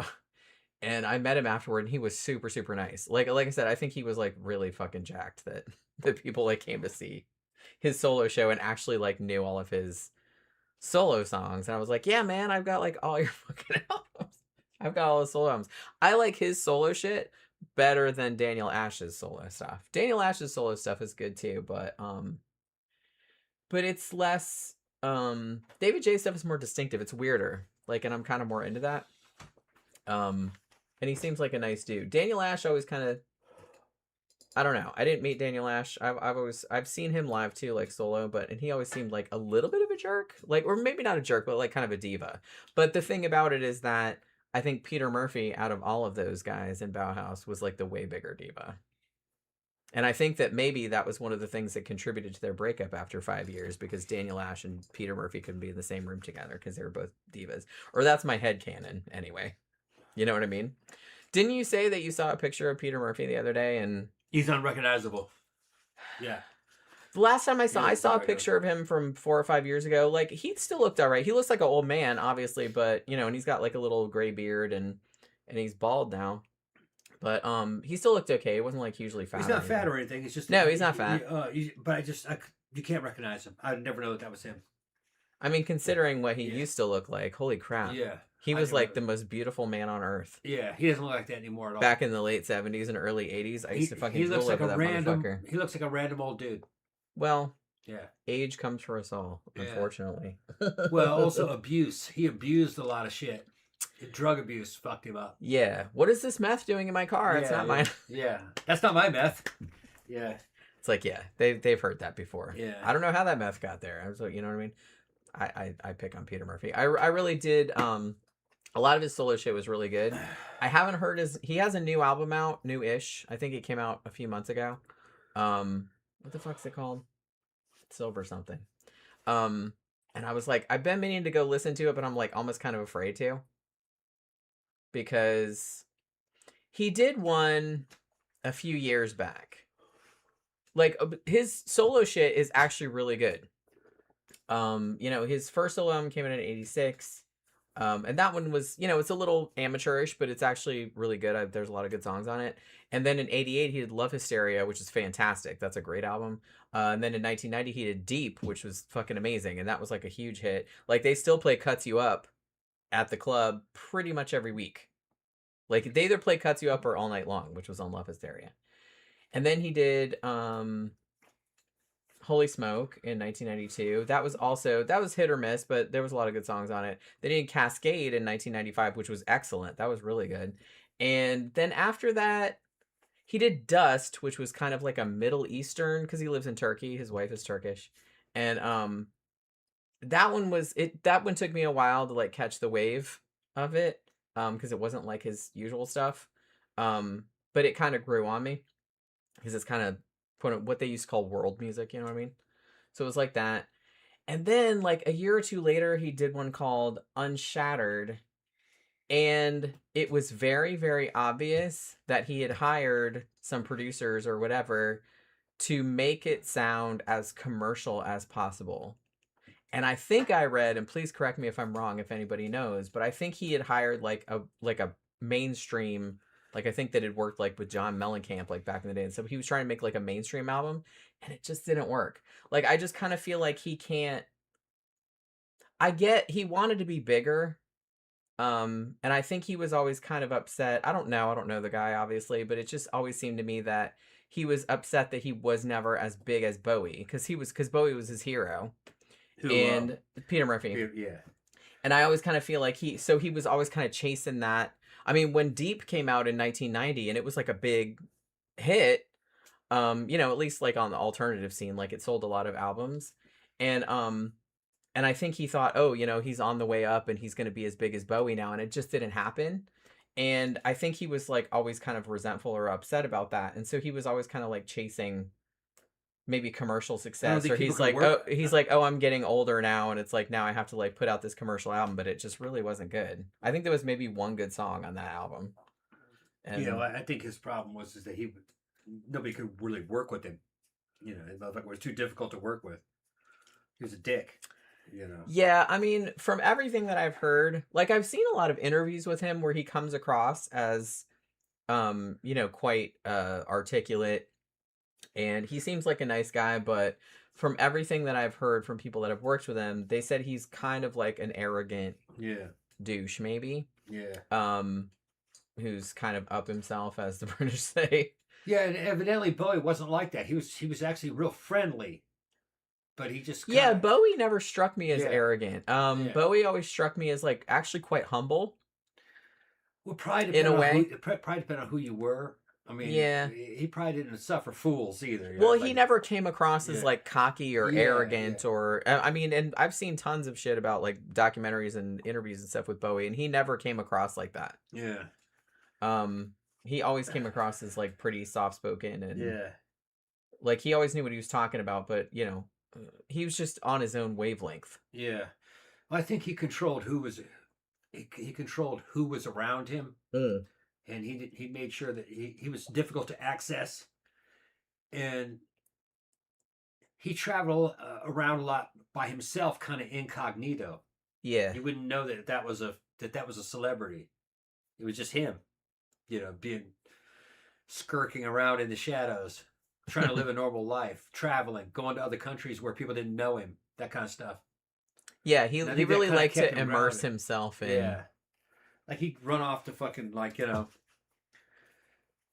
he'd like go to Thailand or something where nobody knew him.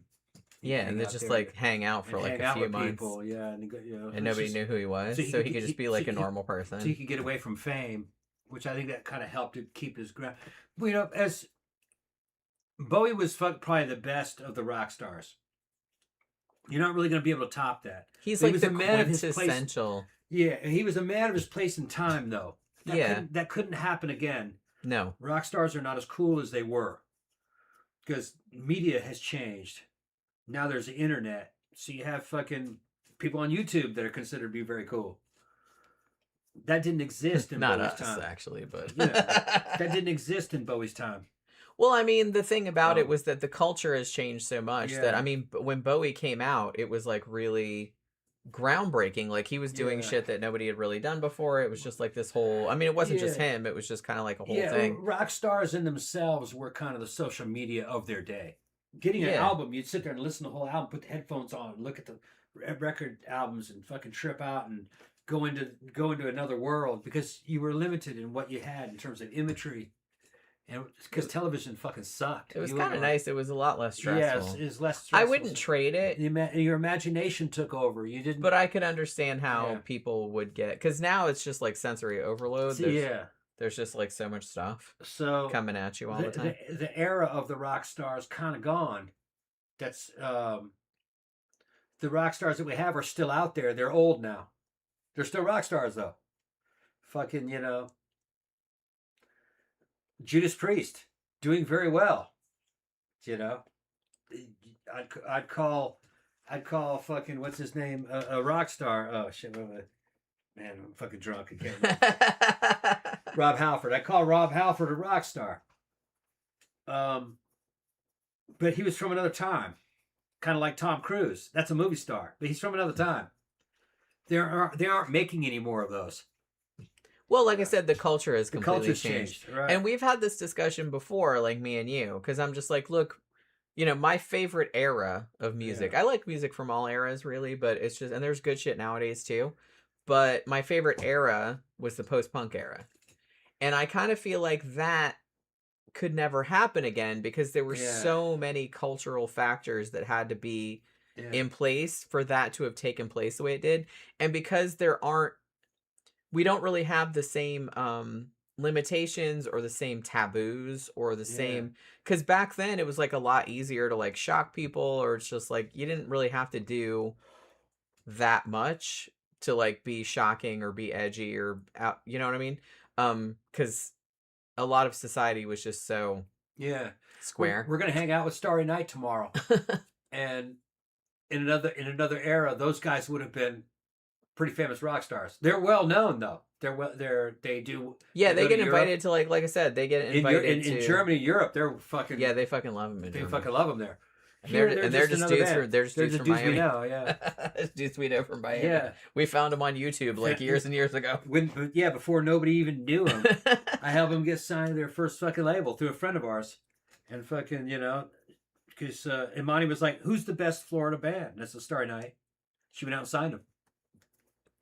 Fucking now they're not on that label anymore though. They're on fucking, was it Network? No, what's Are they're on the same label? Aren't they on the label that the dude from Dasik owns? Yeah, they're on the big like that German label. I forgot what label, but they're on that label now. But because they play with Dasik all the time. Yeah, the situation isn't the same. They still have followings. When you go to the club, when you go to the nights that they play, it's the same people showing up to see them. They have fans. Yeah, they have a huge fan base. It's just that they don't have radio play. Nobody listens to the radio. No.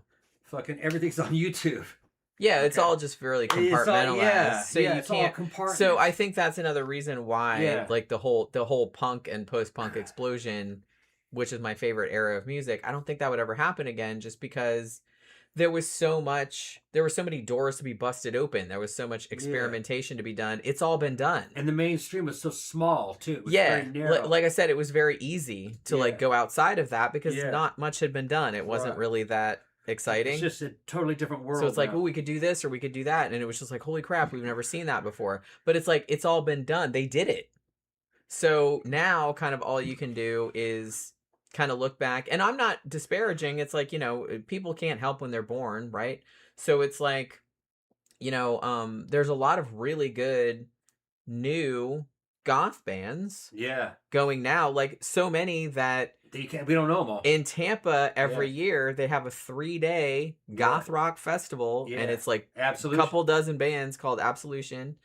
And it's great. Like we didn't get to go last year because of various things, but it's the bands are better than they were. They're better than they've ever been. They're fucking fantastic. There's really good bands. But the thing about it is that a lot of them are young enough to be our kids. Yeah. But they like the same music that we liked. Yeah. And they're actually executing it better. Yeah. They've kind of crystallized it into what it should have been back then. They now have the technology. And you know what I mean?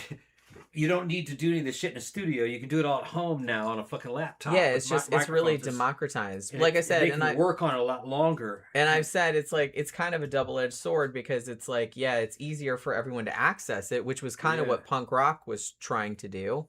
Like let everybody have access to the shit that had, you know, usually there was gatekeepers and money involved and no one could afford to do it. But like punk said, no, we're gonna put out our own records and we're gonna make our own label and we're gonna do this that with like $100 or whatever, and they did it.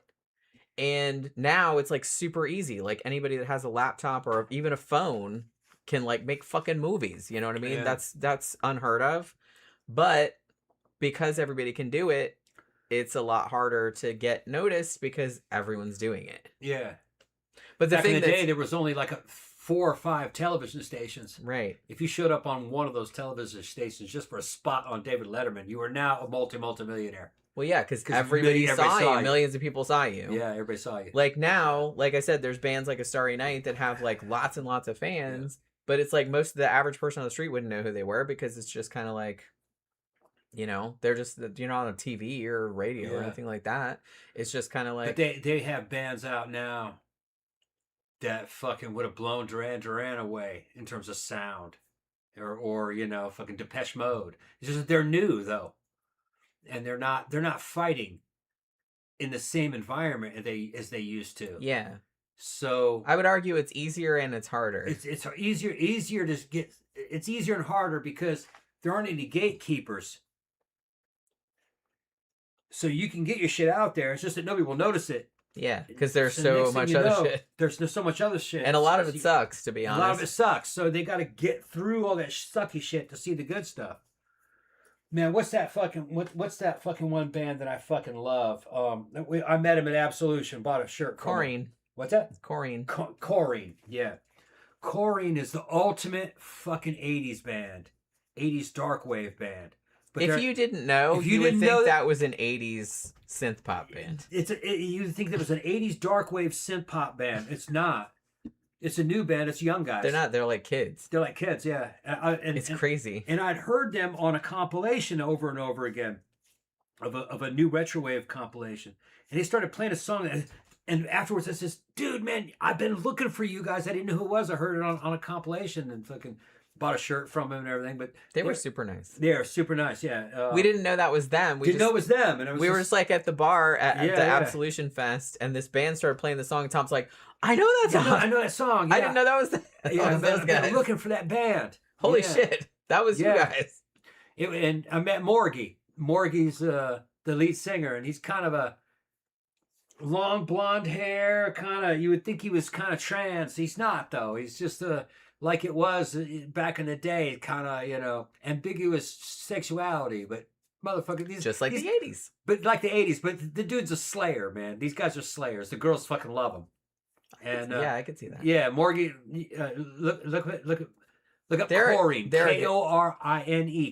They're a good. Corinthian does not have a bad song, and they got a shit ton of videos on YouTube. Like I said, if you like 80s new wave, dark wave, like synth pop, like you would probably like dark, be really into that. Depeche Mode or because they're all like that. Yeah, about it. They brought, and it's only 2 guys, and they fucking broke that shit down to a science. Yeah, and they're from Northeast somewhere. Shit. Yeah, they where they have all those fucking what's the name of that city that they come from? Portland. They're from Portland. They're from Portland. So Pacific Northwest. They're from Portland. That's right. I forgot. Yeah, and they're just fantastic. When they were at Absolution, I said, I finally found you guys. I heard that song. It's 2 guys. It's called Heaven's Servant was the name of the fucking song. What song is that? I'm saying, oh, Heaven's Servant. Yeah. You guys are great, man.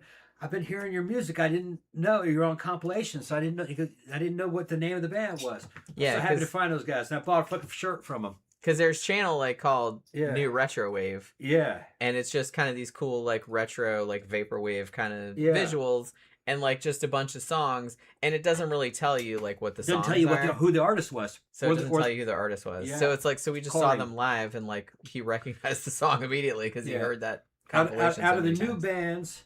Aside from A Starry Night, I would say Corinthian. Corinthian's my favorite band. I also quite like one that I just recently, well, not that recently, but in the past couple of years, I got into was the Bellwether Syndicate. Yeah, man. We actually Yeah. saw them open for Zymox a couple years back, like back in 2023, I think that show was. And I was like, man, these guys are great. I bought a shirt. They're very Bauhausian. They kind of sound like Bauhaus a little bit. Or you can tell that that's an influence. They don't sound exact. Nobody sounds like Bauhaus because I don't even know if I could explain what Bauhaus sounds like. But we got 5 kroners because like in Brazil. thank you very much, Thank you Klaus. very much. Just because Brazil killed the game and I'm rich. Okay. It's $5 Well, thank you very much. Thank you very much. Joe Saturn says college stations were the only way of listening to new punk in the 1980s. Yeah, it's like it was really hard to listen to anything. It's just like, you know, a little bit later in the 80s, you had like MTV had 120 minutes. And then like later, like in the late 80s, early 90s, you had postmodern MTV, which kind of played more alternative, but it was still kind of more mainstreamy kind of stuff. Like they play The Cure and REM and stuff like that, like right before they got super big. But 120 minutes was better. Like, man, I used to stay up. Remember, it used to be on Sunday nights, and you would watch, or at least I would. Sunday nights, it was like super exciting because you would watch the young ones, and then the comic strip, and then, well, I think maybe wasn't Liquid Television in there somewhere too? Although that might have been before postmodern. It's been a long time. And then 120 minutes would come on. And it was 2 hours long. So it was on from midnight to 2 a.m.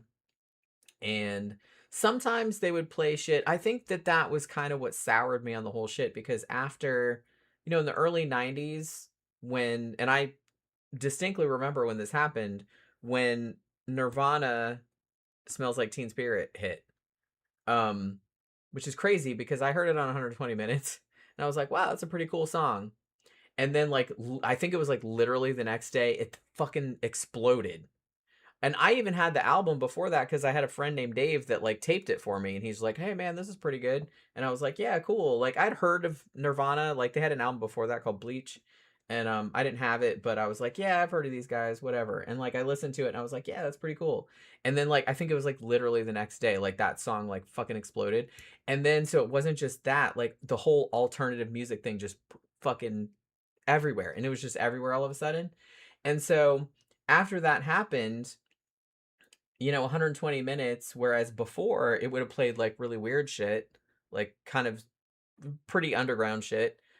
Like after Nirvana got famous, like in the early 90s, 91, then it started playing like some weird shit, but then like a lot of like mainstreamy kind of shit too. Because by that point, like alt rock had started becoming mainstream. So it's like it wasn't as fun then. So I kind of feel like I lost interest in the early 90s. I kind of feel like I didn't really buy a lot of albums after 92, 93.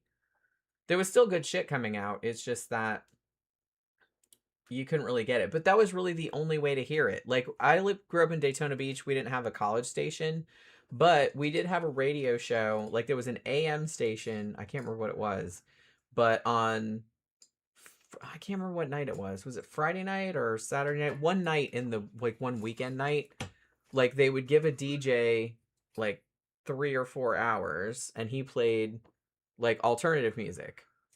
And I used to listen to that like faithfully every week. So you would hear like really cool shit on there. But other than that, it was like really hard to find anything. And honestly, I was lucky too, because even in lame ass Daytona Beach, there was a guy named Eric Levin who went to my high school, but he was a couple years ahead of me. So he graduated like before I didn't know him in high school. And he opened a record store on Beach Street in Daytona Beach. And he was super, super into like alternative music before, like in the 80s. And that was his whole dream, was just to open. So he opened up this tiny, tiny little record store. And he was a pretty cool guy. And he knew I was poor. So if something came in, like an import or something that he thought I would like, he would like tape it for me and like give it to me for free. So I got a lot of music through that guy.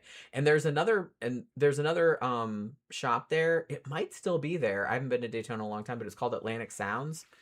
And that place was super cool. And it has like a bunch of vinyl and stuff too. And they had a bunch of alternative. I got like all my coolest posters there. I got like all of my best records there. Shit like that. So there is cool shit in Daytona, even though it's rednecky and lame. Or it was when I grew up there. But it was a lot harder to get hold of stuff. Like now it's so easy. I kind of feel like if you grew up in the internet age, it's just kind of like, oh, what's the big deal? Like you can just find whatever band from whatever fucking era. You know what I mean? Which it wasn't like that. It was just like really, really hard to find stuff. It was really hard to find stuff. You know, you had to like get fucking hand printed zines or, you know, we didn't have the internet. So it was like just really lucky to find anything. Ugh. Klaus is like, yeah, Corinthian. Yeah, he spelled it right. Korine. Yeah. Yeah, Corey. Like I said, if you're into 80s synth pop, yeah, they're fucking really good. Then you would probably really be into that. They're from Portland, man, but they come here every year. Yeah, I don't know if they're playing. Well, no, I know they're not because I did. They're not this year? Okay. No. All right. I'm trying to think of all the bands because I literally just did a graphic for Absolution 2026 today. But I can't remember. There's so many bands that I can't remember who all was on there. Some of the same ones come year after year, but yeah, there's a lot of good ones. Like I said, I like Bellwether Syndicate. I like Twin Tribes. Yeah, Twin Tribes is good. Yeah, I like them a lot. There's a lot of really good ones. And I do a lot of every time they do a show here, I mostly do their posters, you know. Also, the that dude that does the cover of fucking Goodbye Horses. Oh, Urban Heat. Urban Heat. Very good. They're from Texas. Yeah, I wouldn't, you know what? It's weird. I don't even know what genre I would call them. What genre would you call Urban Heat? Well, they were experimental when they first kind of showed up. They were doing kind of like trying to bring back some of the shit they were trying to bring back. Was like some of their songs sound like, I mean, they're clearly modern. Like you can tell they're not an old band. But some of their stuff sounds like... Some of it was trying to bring back the Talking Heads. Yeah, some of their stuff sounds like Talking Heads to me. And yeah. They tried all different and that kind of stuff. But they're kind of... I don't know. They're really cool. I just don't know what genre I'd put them in. A lot of goths like them. And the lead singer guy, like, looks kind of gothy. Dude, oh, man, that dude's so hot. Like, we just kind of laugh about it because the first time I saw them... I guess it was at one of the Memento Mori nights or something like that. And they do a cover of Goodbye Horses, that Q Lazarus song from the 80s. And it's a really good cover. And so they show the video and I'm like, holy crap, that dude is like super, super hot. And so we kind of like have a running joke about it. Yeah. And honestly, they were playing it at the club one night and Dr. Michael comes up to me and is like, I want to fuck that guy. I was like, me too. So, you know, we were kind of laughing about it. But he's got good arms. He knows how to fucking sing. And I've seen interviews with him and he seems like a delightful human being. Cool, yeah. He's super funny and he's super like down to earth. And I was like, that made me so happy because I was like, and you were like, are you a goth band? They say I am. He's like, I don't know. He's not worried about it. He didn't care. Yeah. He kind of looks pretty gothy. Yeah. Like, not... They've been adopted. Yeah. They got adopted. Yeah, because goths are not... Well, depending on who you're... You get adopted by goth fans. Goths who know what they're talking about. Yeah. Because I kind of feel like there's a whole... I'm not getting too much into this, but I kind of feel like there's a whole thing over on TikTok of all these like 20-year-old gothic people that are like gatekeeping whatever, and they'll even like yell at old farts like me, like you don't like I don't know what I'm talking about. Like, bitch, I was there. Like, you weren't even a fucking fetus yet, so calm down. You know what I mean? But goths, I think, get a reputation for only liking that kind of music, but that is not the case. Most goths I know are quite musically varied. Actually, most of them know more about music of all kinds than people that are into other kinds of music, which I think is kind of interesting. But, you know, obviously... one of the things that's funny about younger goths, though, and I dealt with one of them who's on our team, is that they kind of have they try to gatekeep.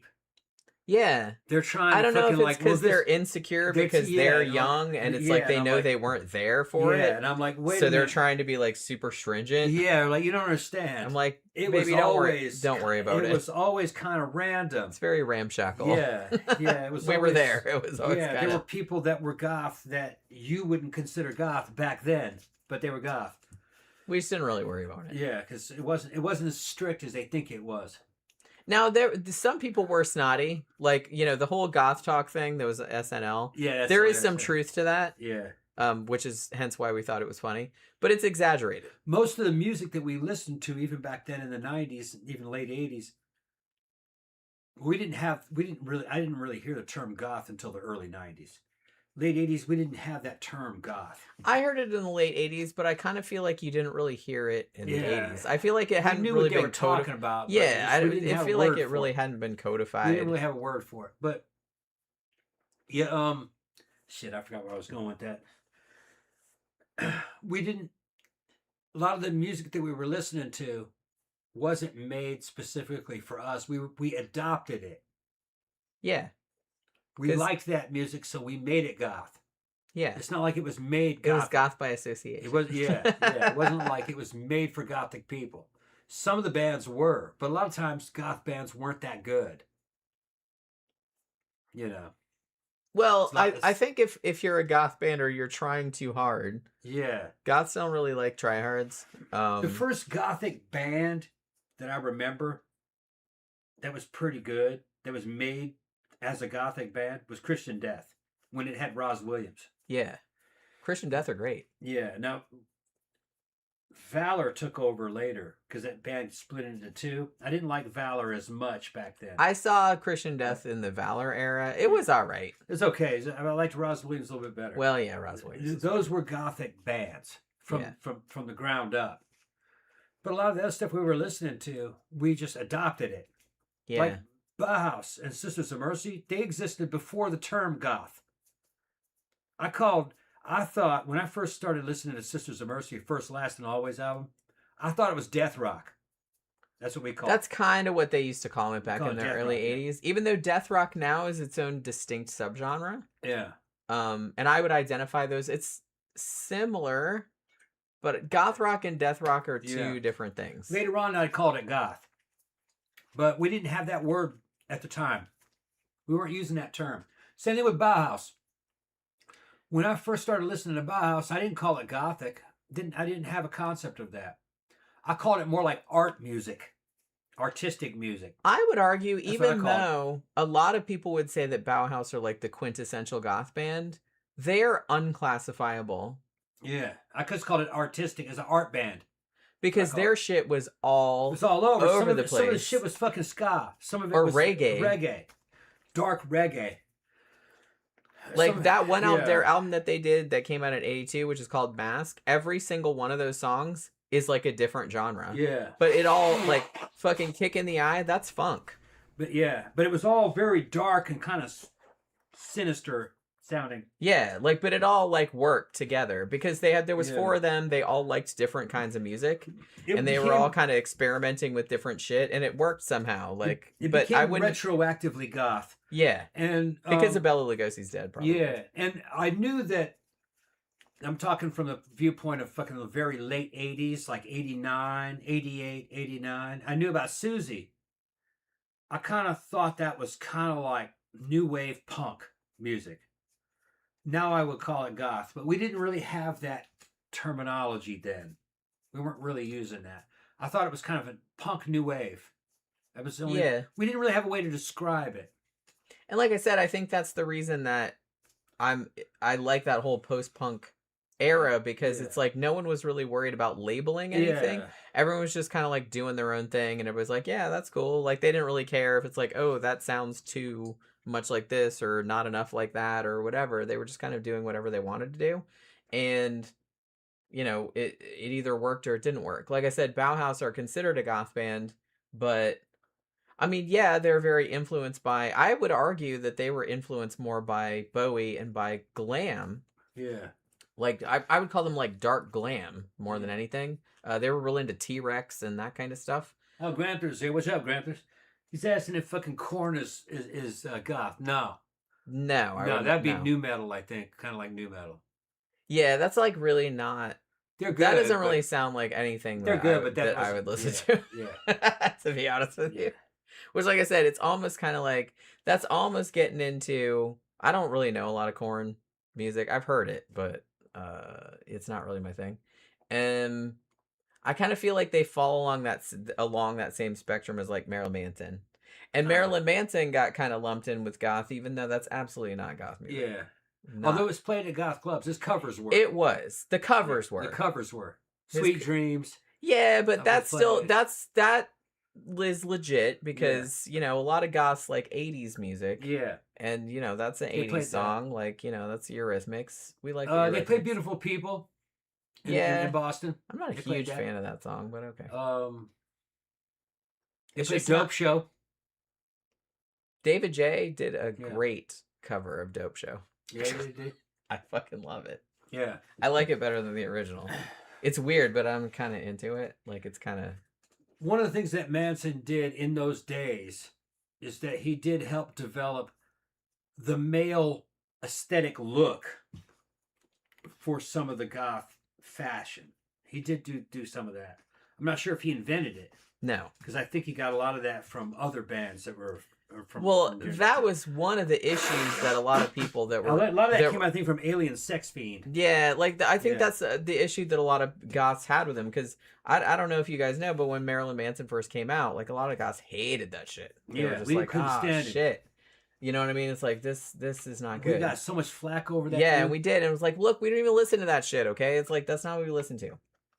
And I think one of the reasons was that a lot of us had been listening to shit like that, and he came out like, ooh, I'm this big shocking whatever, and it's just like, yeah, well, this band did this like 20 years ago, like, fucking calm down, you know what I mean? Like, we'd already seen that, so it wasn't shocking for us, but I guess it was like pretty shocking. When Manson was coming out, I was still jamming out to like Gene Loves Jezebel, which is like, I consider that old music from the late 80s. Yeah.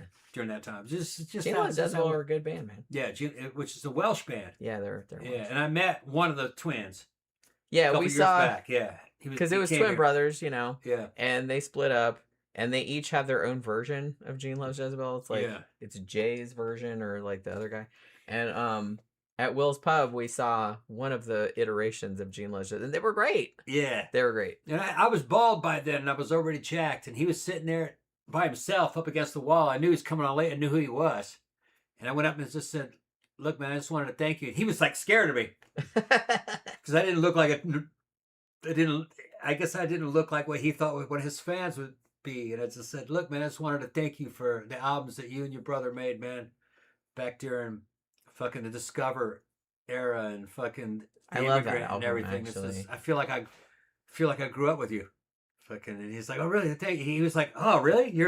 Thank you. And I was like, yeah, man, it's strange to see you here, fucking, after all these years, and we're back. And he's like, yeah. And fucking later on during the show, he's like, it's kind of like we all grew up together. Yeah. And they're like, yeah. Well, I think everybody knew the song. And everything. I think he was happily surprised. He was surprised. That it was a pretty big crowd. Like, I mean, Will's Pub is like a pretty small place, but it was pretty crowded. And like, I think he was surprised that when he played like old Gene Loves Jezebel stuff, like the cow and stuff, like they all knew it. People were singing, and they were all singing along. And he's like, "Wow," you know what I mean? Like he was, like, and there wasn't that many people by that time. By time, maybe 50 people. I'm like, "Bitch, we know this song. Yeah, we knew the songs, and I heard this when I was a child." He played the cow. Man, he played the cow. He goes, yeah, I played the cow. I love that fucking song. Yeah, it's so good. Yeah, old songs. It's just that's so funny. Yeah, but I like that. I like that they're like all appreciative. But you never know. You know, it's kind of thing like when we were saying about Bauhaus before, and we also said about Sisters of Mercy. And Sisters of Mercy is another band that I would argue, at least their first full album, rather, I would argue that that's like the quintessential goth rock album. But Andrew Eldritch was adamant in saying that they were not a goth band. You know what I mean? And he was really pissy about it. And so much so that that's like a meme still. Like this many years later, that's still like a meme in the goth scene that it's like Andrew Eldritch does not want to be called a goth. He doesn't like it at all. Yeah. And honestly, I like Floodland is still like kind of a gothy album, and they still play a lot of those songs at goth clubs even now, like this many decades later. But the next album, Vision Thing, I would argue that's a metal album, a glam metal. I would argue it's good though. It's still good. There's good songs on it, but that is a glam metal. Joe's saying he listened to goth at CBGB's. Yeah. And there's like, you know, I'm really fascinated by like proto goth kind of shit, like because there was a lot of shit, you know, like the Velvet Underground and Nico and stuff like that. Lena Lovitch, and you know that was a bit later, but you know that was late 70s. But a lot of the stuff, you'd listen to it now and think, yeah, that's pretty gothy sounding. Yeah. I would even argue some of the Doors was kind of gothy Yeah. sounding, like back in the 60s. Proto-goth, yeah. So it was always around. That The kind End is very much a goth Oh, I love that song. Yeah. Klaus says Vision Thing is something else. Yeah, I don't love it. I don't listen to that whole album much. That but was man, the first commercial, and it was still a good album. It had gothic overtones to it. It did. It was like dark glam metal. Yeah. It was LA. It was an LA version. It was very LA. Even though that was a German band. It was. But it sounded very LA to me. Yeah. That was made to compete with the LA metal crowd. Yeah. Still good, man. Fucking Vision Thing was fucking great. Fucking You know what my favorite song on that album is I Was Wrong. I love that fucking song. That's a good song. I don't know why. That's just something There's about a lot of good songs on that. Something about there aren't any bad songs on that. There aren't. It's just I don't listen to the whole thing. It's very much a metal album. Yeah. So I'm not usually in the mood for it. Like I have individual songs from it on Spotify that will come up, but I very rarely get the desire to listen to the whole thing through. Like, album like First and Last and Always from 85, I'll listen to that whole album straight through. No problem. Because all of the songs on that are good. There's nothing skippable. But Vision Thing not so much. And Floodland, I have kind of a love-hate relationship with that one because the couple songs on it that still get played in clubs endlessly, like Lucretia My Reflection and This Corrosion. I still love those songs, but man, they're so overplayed. So it's you're almost kind of man, you just want to skip it because it's how many million times have I heard this fucking song? You know what I mean? But I can still appreciate them for it. And there's really a lot of good. And honestly, my favorite song on Floodland is probably I don't know. It's not one of the main ones.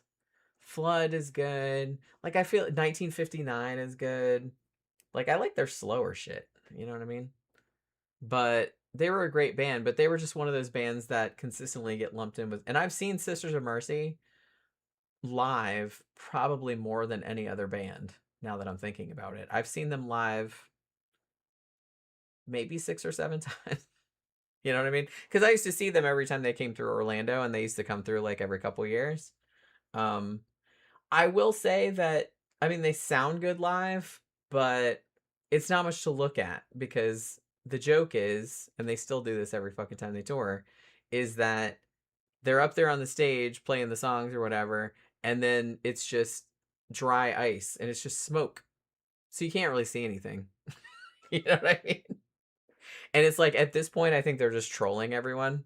Because we're just going to, every single tour we go on, we're just going to pump more and more smoke. So it's just and we couldn't even be there. We might just be playing a fucking recording behind all the smoke. You wouldn't know the difference. I think they're trolling everyone at this point. But yeah, that's kind of because they're still doing that. I haven't seen Sister Mercy in a few years, but it's kind of become a meme at this point too, where it's just where it's just a wall of smoke and you can barely barely see them. Yeah.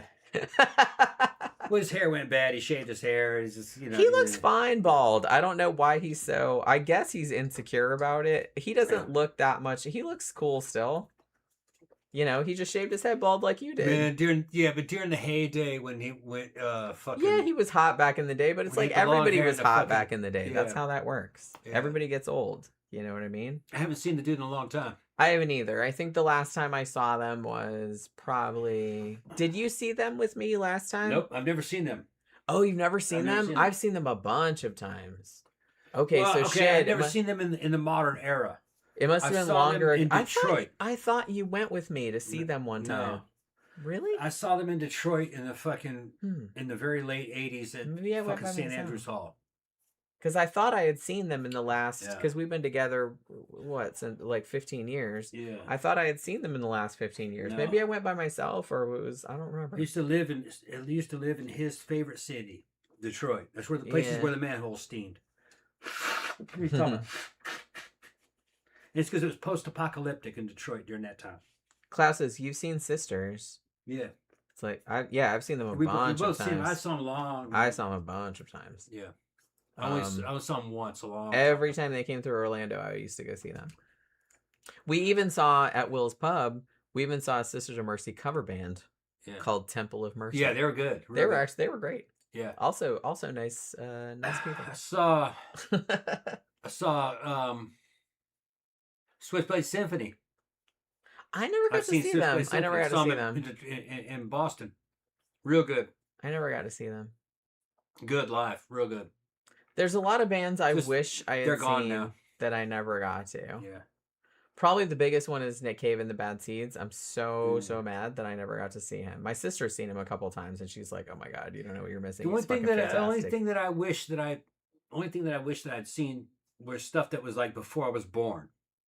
Yeah, you know what I mean. Like I would have loved to have seen the Doors. That would have been. I would have loved to have seen Jimi Hendrix. Oh yeah. Yeah. I saw most of the bands I wanted to see. I never got to see Duran Duran. That sucked. I've never seen. I would have liked to see Duran Duran back in the heyday. Yeah. Because I was a huge fan, like back in the 80s, and it's like if I could have afforded it back then, it was $100 back then. Yeah, it was like a lot of money back then, and I couldn't afford it. And it's like I would have loved to see them. And they played here recently, but it was like ridiculous. Like never seen the Cure.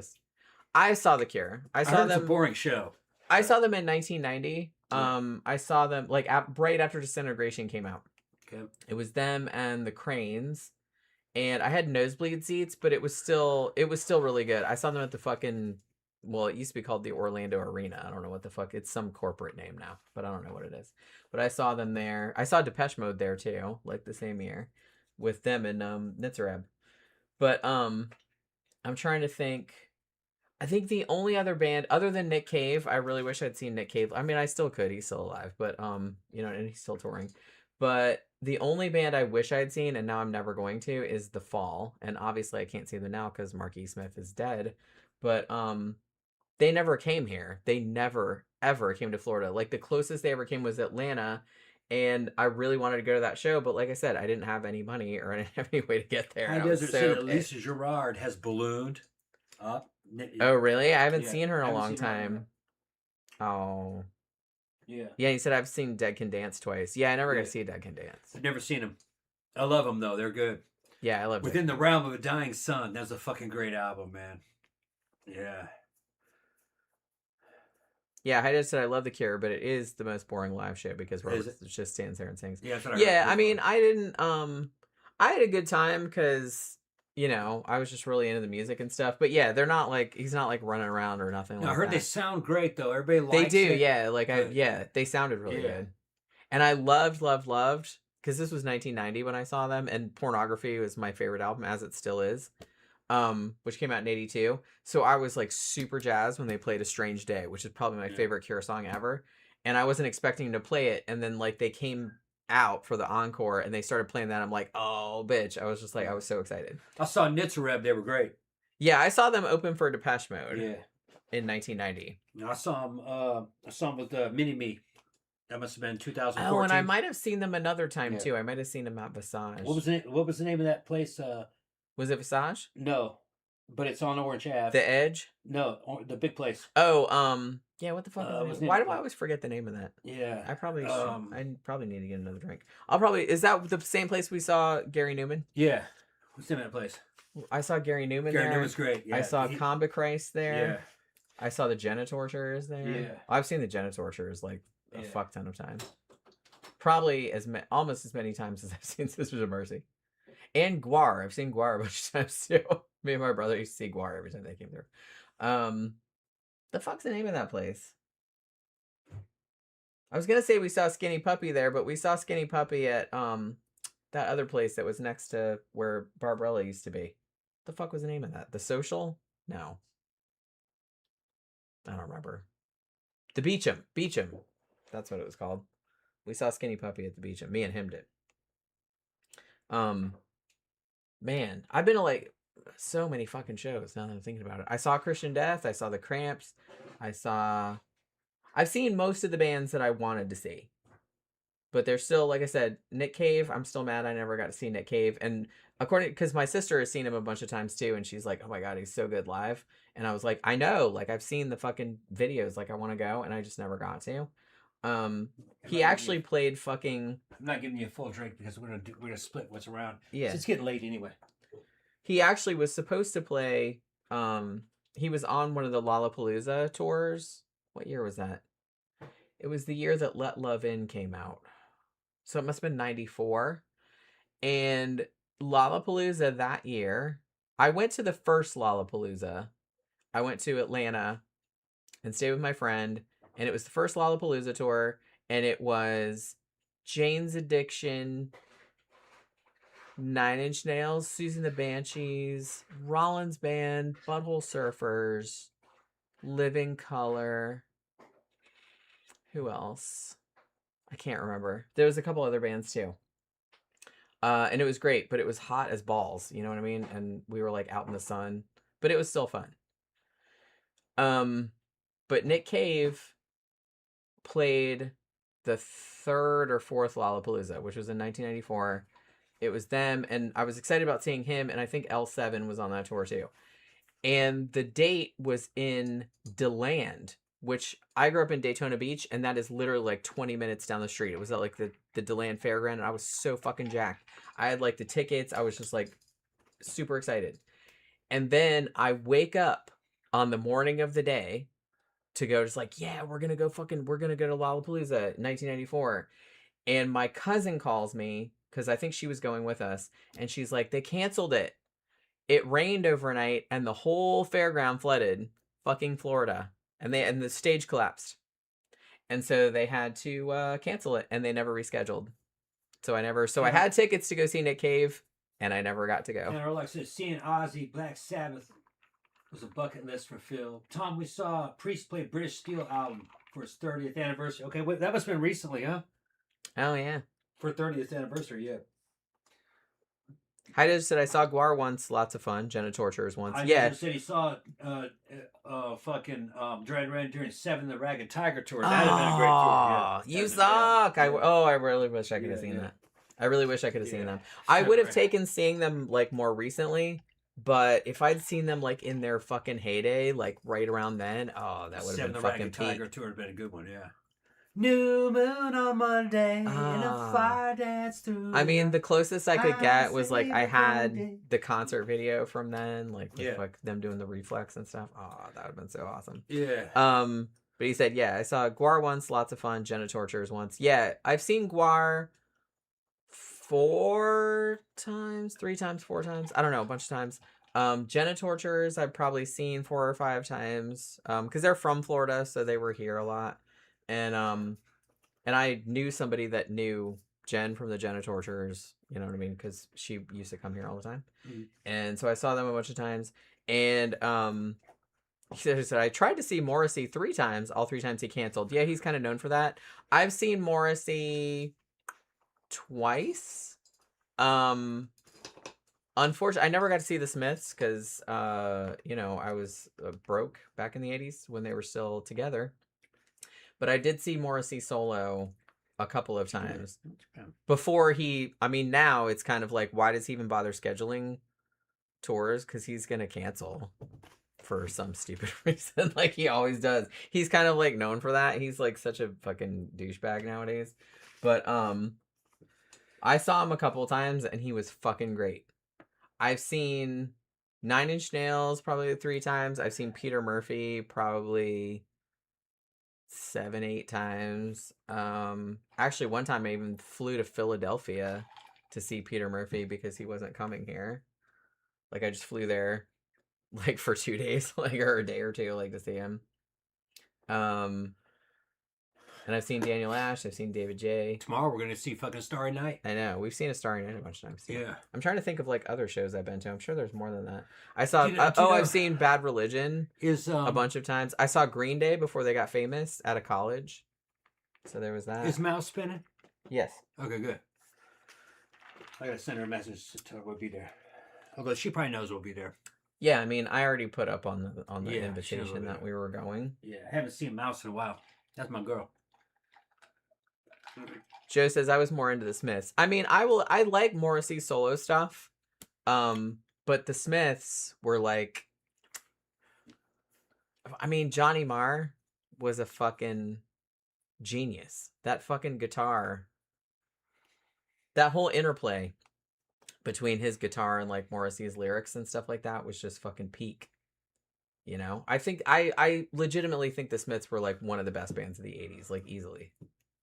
And I think it helped that they put out like 3 or 4 really, really good albums and then they broke up.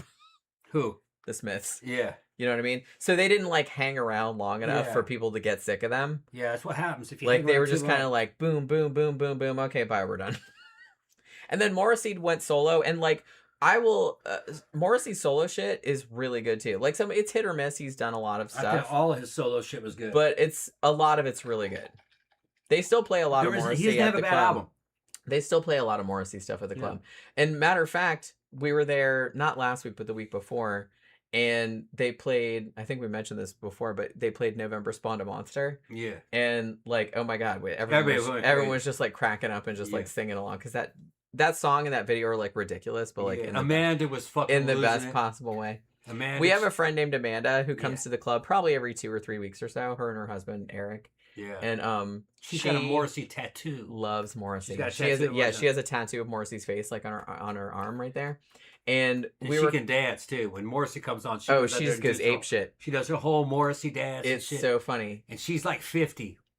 She's like 50 you wouldn't know. She looks very young. Looks like a kid, yeah. But she's like 50. We were kind of teasing her because earlier in the night they played the Love Spit Love version of How Soon Is Now, which was the theme song from Charmed.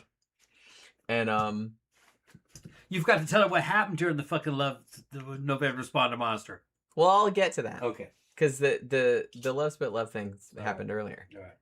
And so we kind of looked at her like, why are you dancing? This is a Smith song. Technically, it's not the Smiths doing it, but it's a Smith song. It's a cover of a Smith song.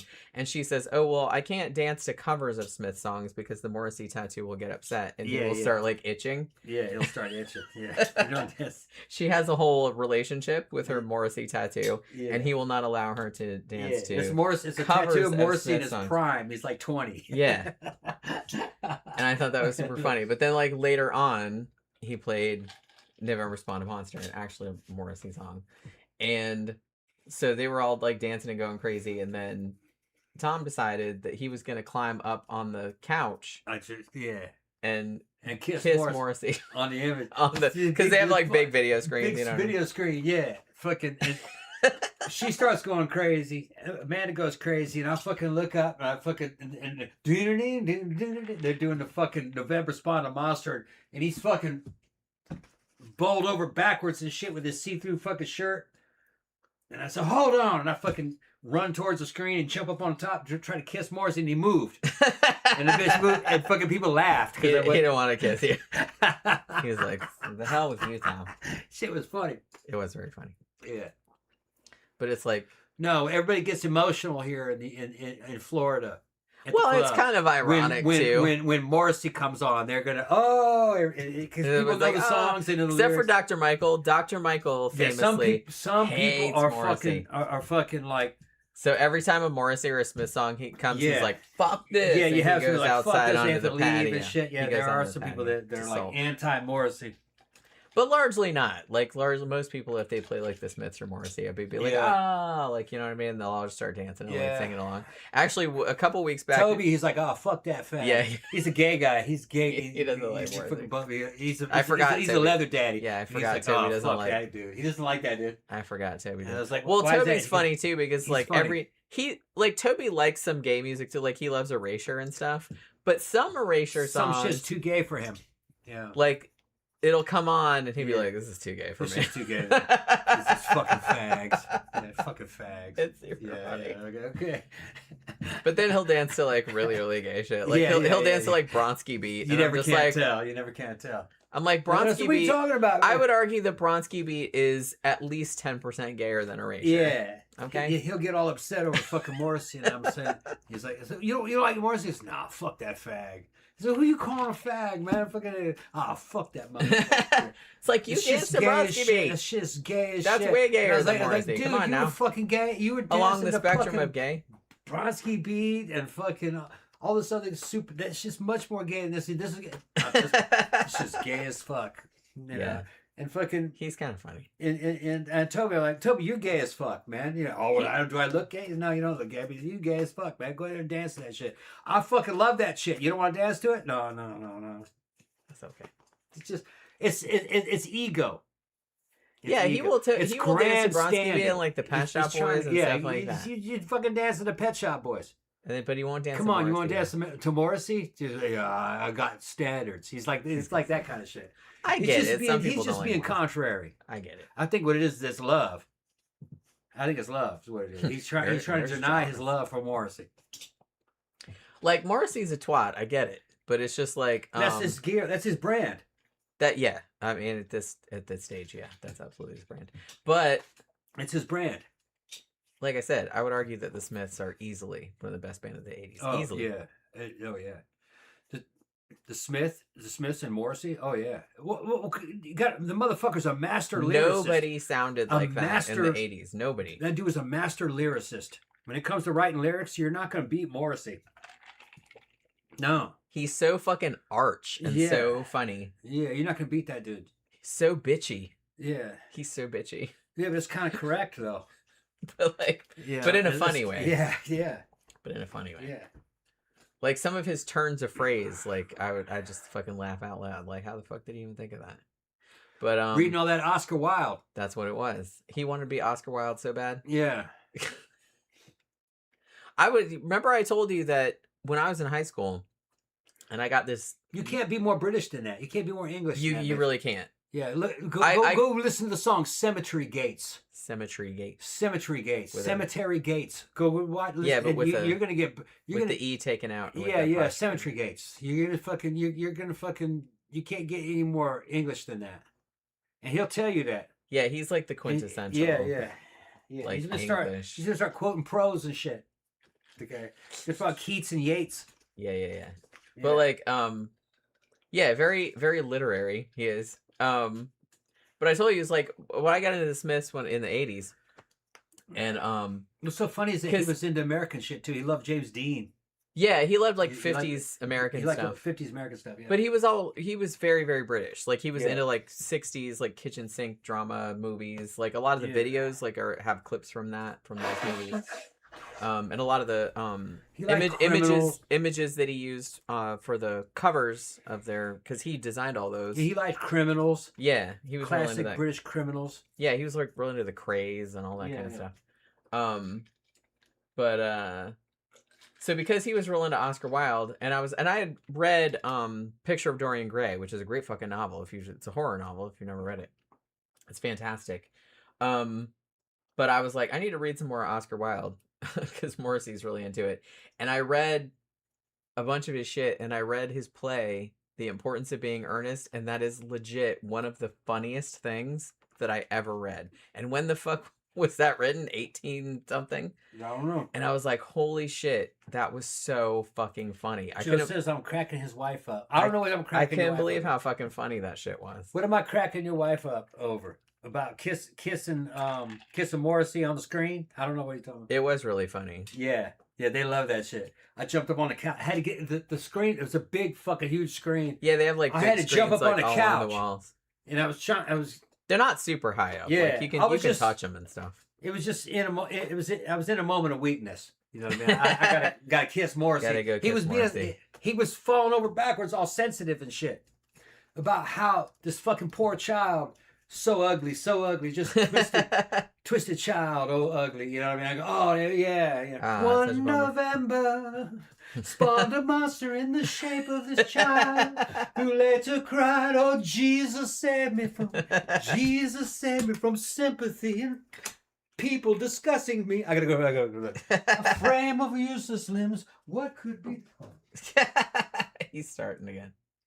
Well, that's kind of the best thing about Morrissey shit is that he's ridiculous and over the top, but he's playing it up. Like he knows he's ridiculous and over the top.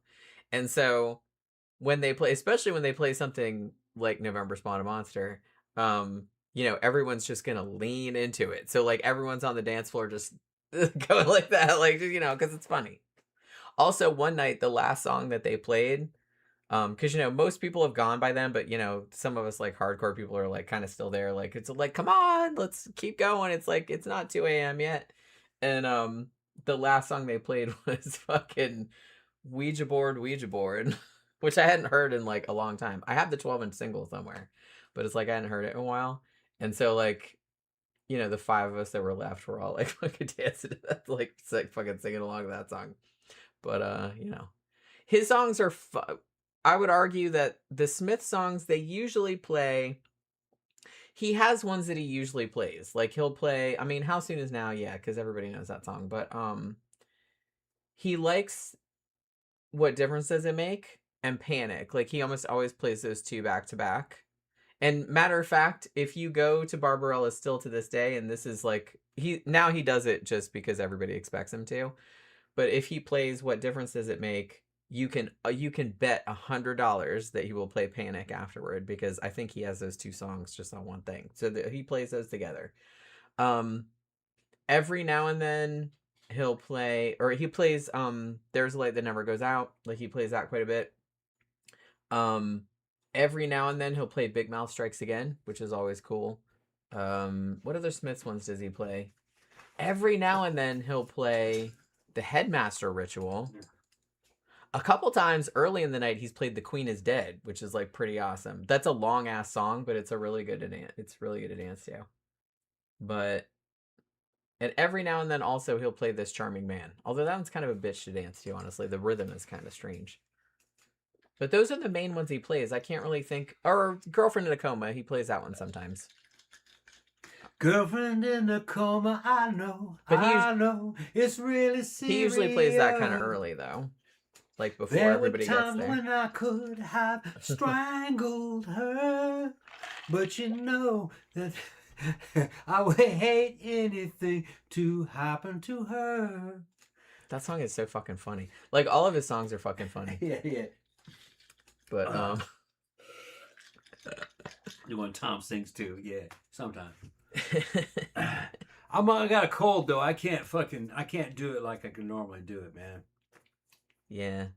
Once I'm warmed up, I can do good. I really like some of his solo stuff though. Which one? The Morrissey stuff? Yeah. Oh, of course. I think his best stuff is actually solo. What's the one that I listen to all the time that came out in 2004? Yes, I am blind. No, I can't see the good things, just the bad things. Oh. What's the one that has Irish Blood, English Heart? Oh, I don't know. And First of the Gang to Die and all that on it. What's that one called? First of the Gang to Die was fucking off of You Are the Quarry. That's it. Yeah. That's what it's called. That's a great album. Every single song on that is good. And then the one that came out after that, which I think was called Ringleader of the Tormentors, like that one was good too.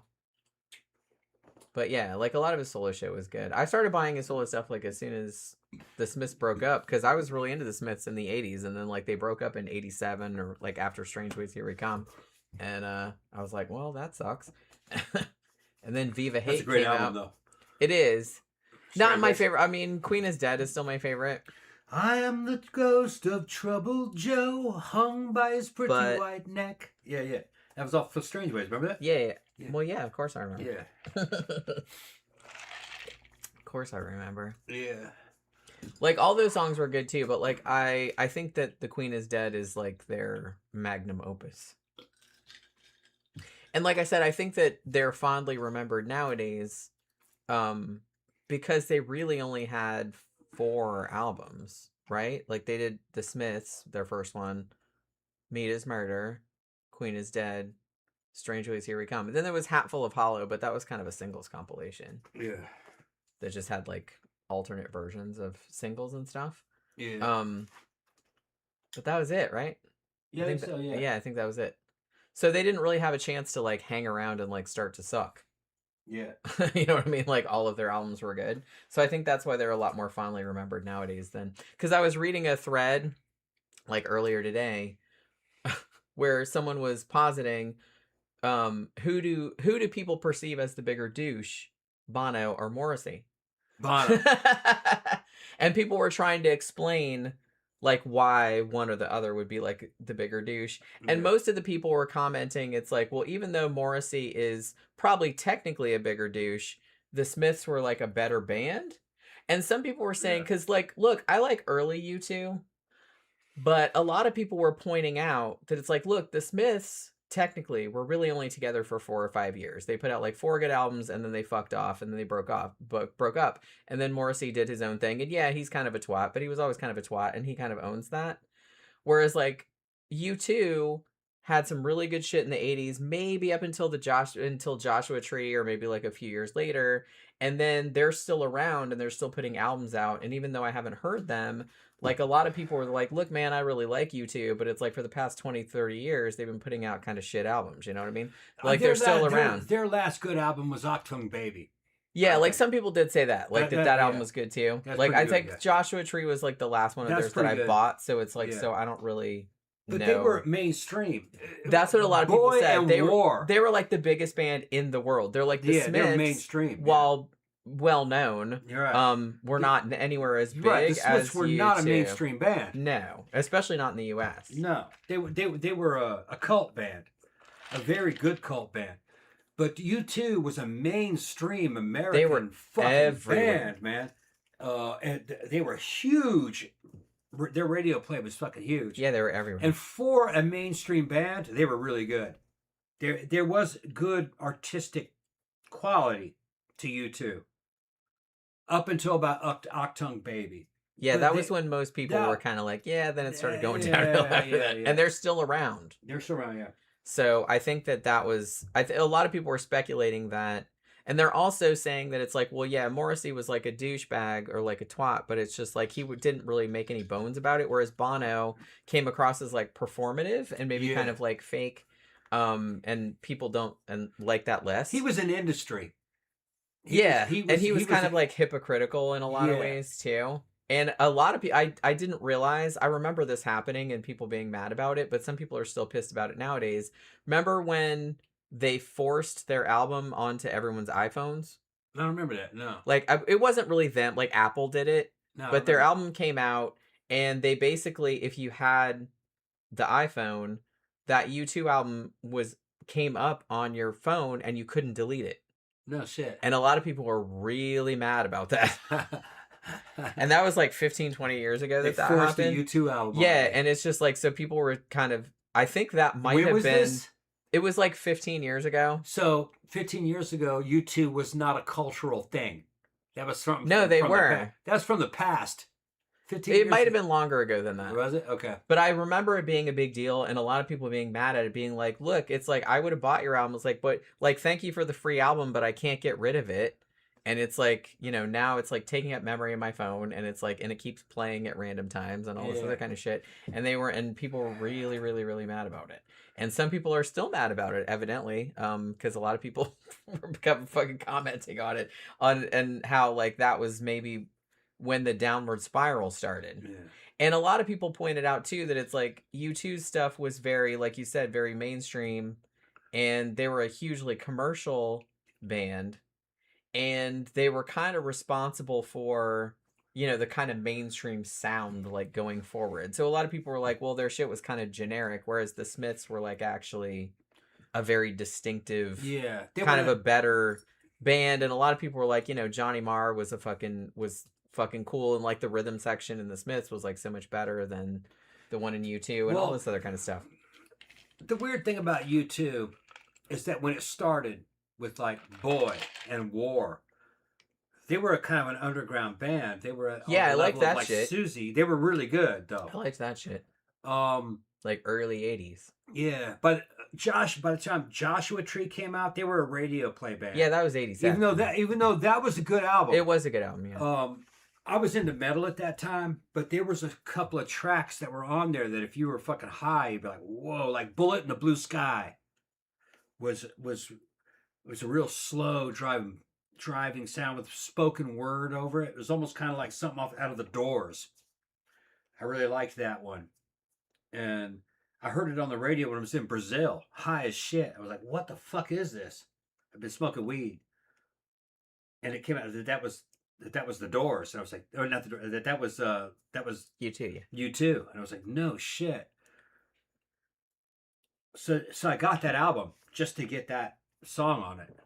The rest of the shit I thought at the time was good but generic.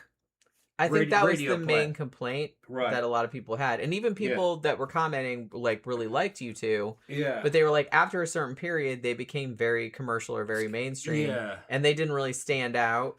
And they're like, if they had broken up the same year that the Smiths broke up in 1987, like, they'd be a lot more fondly remembered, probably. Like, I was towards the end of my military service. I think it must have been around 93 or so, 94 maybe, 93. I was in Egypt, and Octung Baby came out, and they had it in the PX in Egypt. So I bought it because you're limited to what you could buy.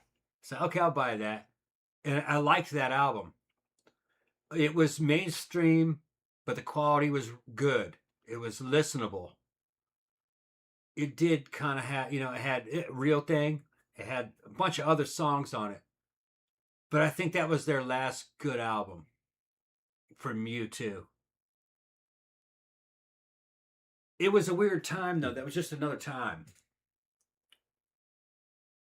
Man, I haven't heard that album in forever. But I remember liking that album, Octon Baby. I didn't like it. Well, it was a mainstream album. Yeah. It was kind of like you had just bought Phil Collins. It was it was giving me that vibe. That's what vibe it was. Yeah. It was like you just bought a Phil Collins album. That's why I didn't like it. That's what the shit, your mom was listening to it. Yeah.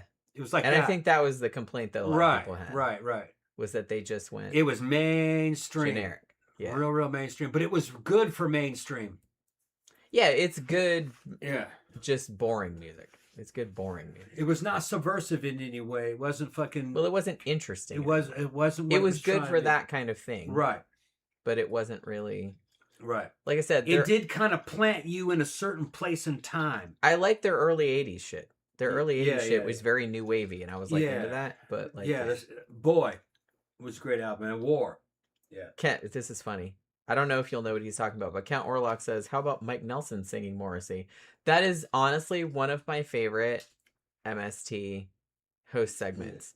Who would have thought that Mike Nelson looked so much like fucking Morrissey when they put sideburns and shit on him?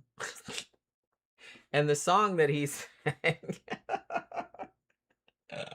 This is a song that I wrote when I was very, very sad. Breakfast, actually.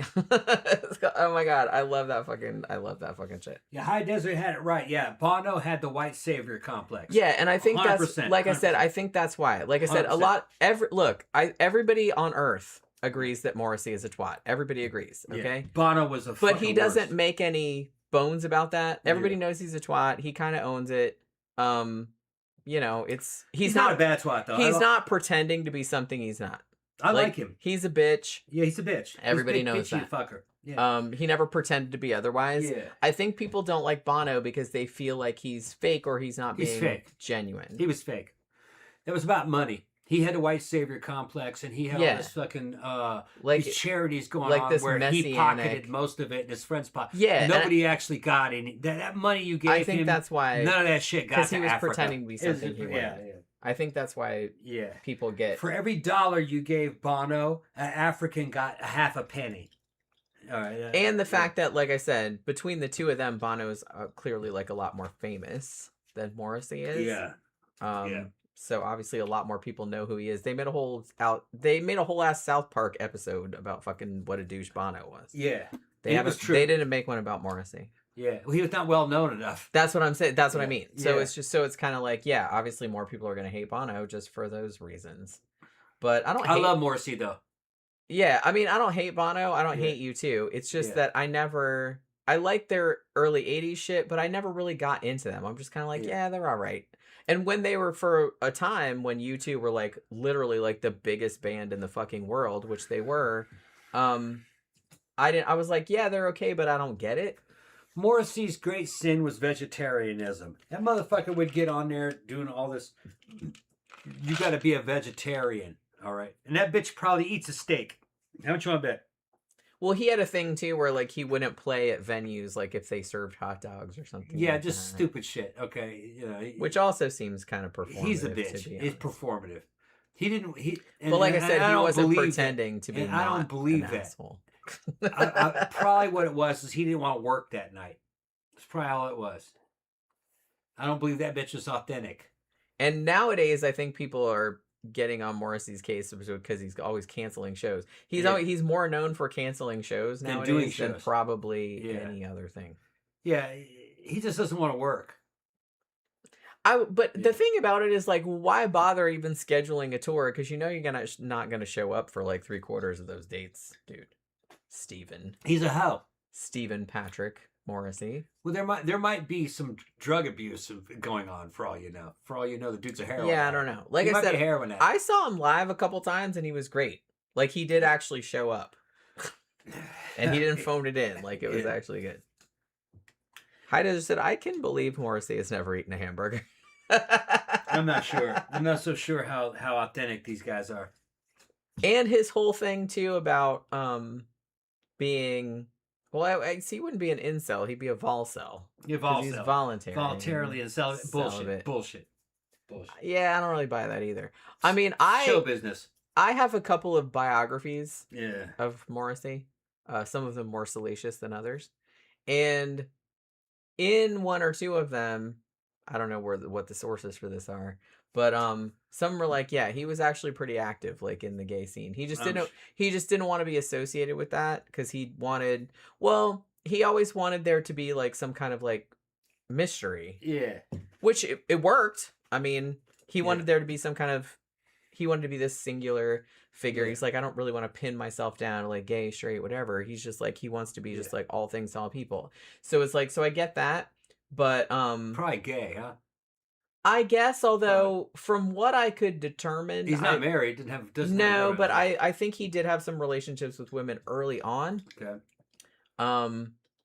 But I don't know. I wasn't there. I'm just going by like hearsay of like what other people said, and I don't know if it's true or not. I think he's an artifact. I think he's hilarious. He's an entertainer. Yeah, he has a very carefully cultivated. Yeah.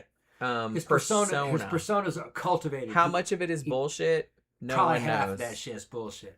Probably except for him. Yeah. He's a character. And like I said, it worked, you know. And people are still listening to his shit nowadays. And matter of fact, I don't know if this is the case, but I get the impression that more people listen to the Smiths now than they do U2. Yeah. High Desert, Colorado. How could you give $5 billion to Africa and not make a difference? Of course. He said you could donate $1 trillion to Africa. None of it would make any difference. Never make a difference. Okay, you're right. Yeah. Probably. It would just disappear into a black hole. Yeah. Well, corruption. That's what I mean. Yeah, it depends on who's getting their mitts on it. That's is another thing. You know what I mean?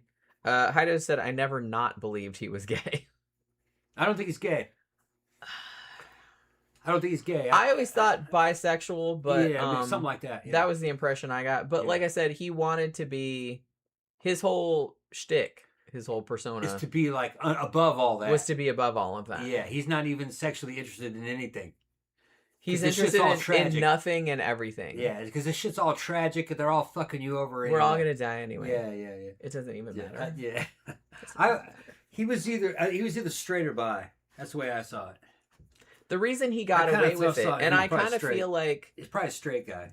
Morrissey's genius, is that no other motherfucker could have gotten away with what he got away with. No. He was just some nerdy, intellectual kid from fucking Manchester, right? And it's like, he probably would have never been. He was writing like bitchy record reviews, like for little magazines and stuff, like back in the 70s and 80s. Had Johnny Marr not like showed up at his house and being like, hey man, like I heard about you want to start a band, I don't know if he would have gone anywhere. And the fact that somebody as weird as that like got famous, like he's not as famous in the US obviously, but in the UK like he's huge. And the fact that somebody like that got famous, I don't think that could happen again. And it was just he had some kind of unerring sort of instinct for what would make him more controversial, more so he would just come out and say crazy ass shit. And he knew like how to tailor stuff to whatever was going to get the most attention, but not in an overt way. In a way that still seemed like he was just being real, or he was just like being himself. And I really don't think that most people could have pulled that off. The kids in the 80s ate that shit up. Kids in the 80s ate that shit up. If you listen to his lyrics, I mean, he's clearly being funny, like he's being facetious, but he's kind of being serious too at the same time. And I think like a lot of teenagers and a lot of people that grew up in the 80s could absolutely relate to that. He was singing about you dancing to his music in your room at night. Which that's what a lot of teenagers actually do. They dance to music in their room at night. Yeah. And he would be singing about that and about the record company meeting.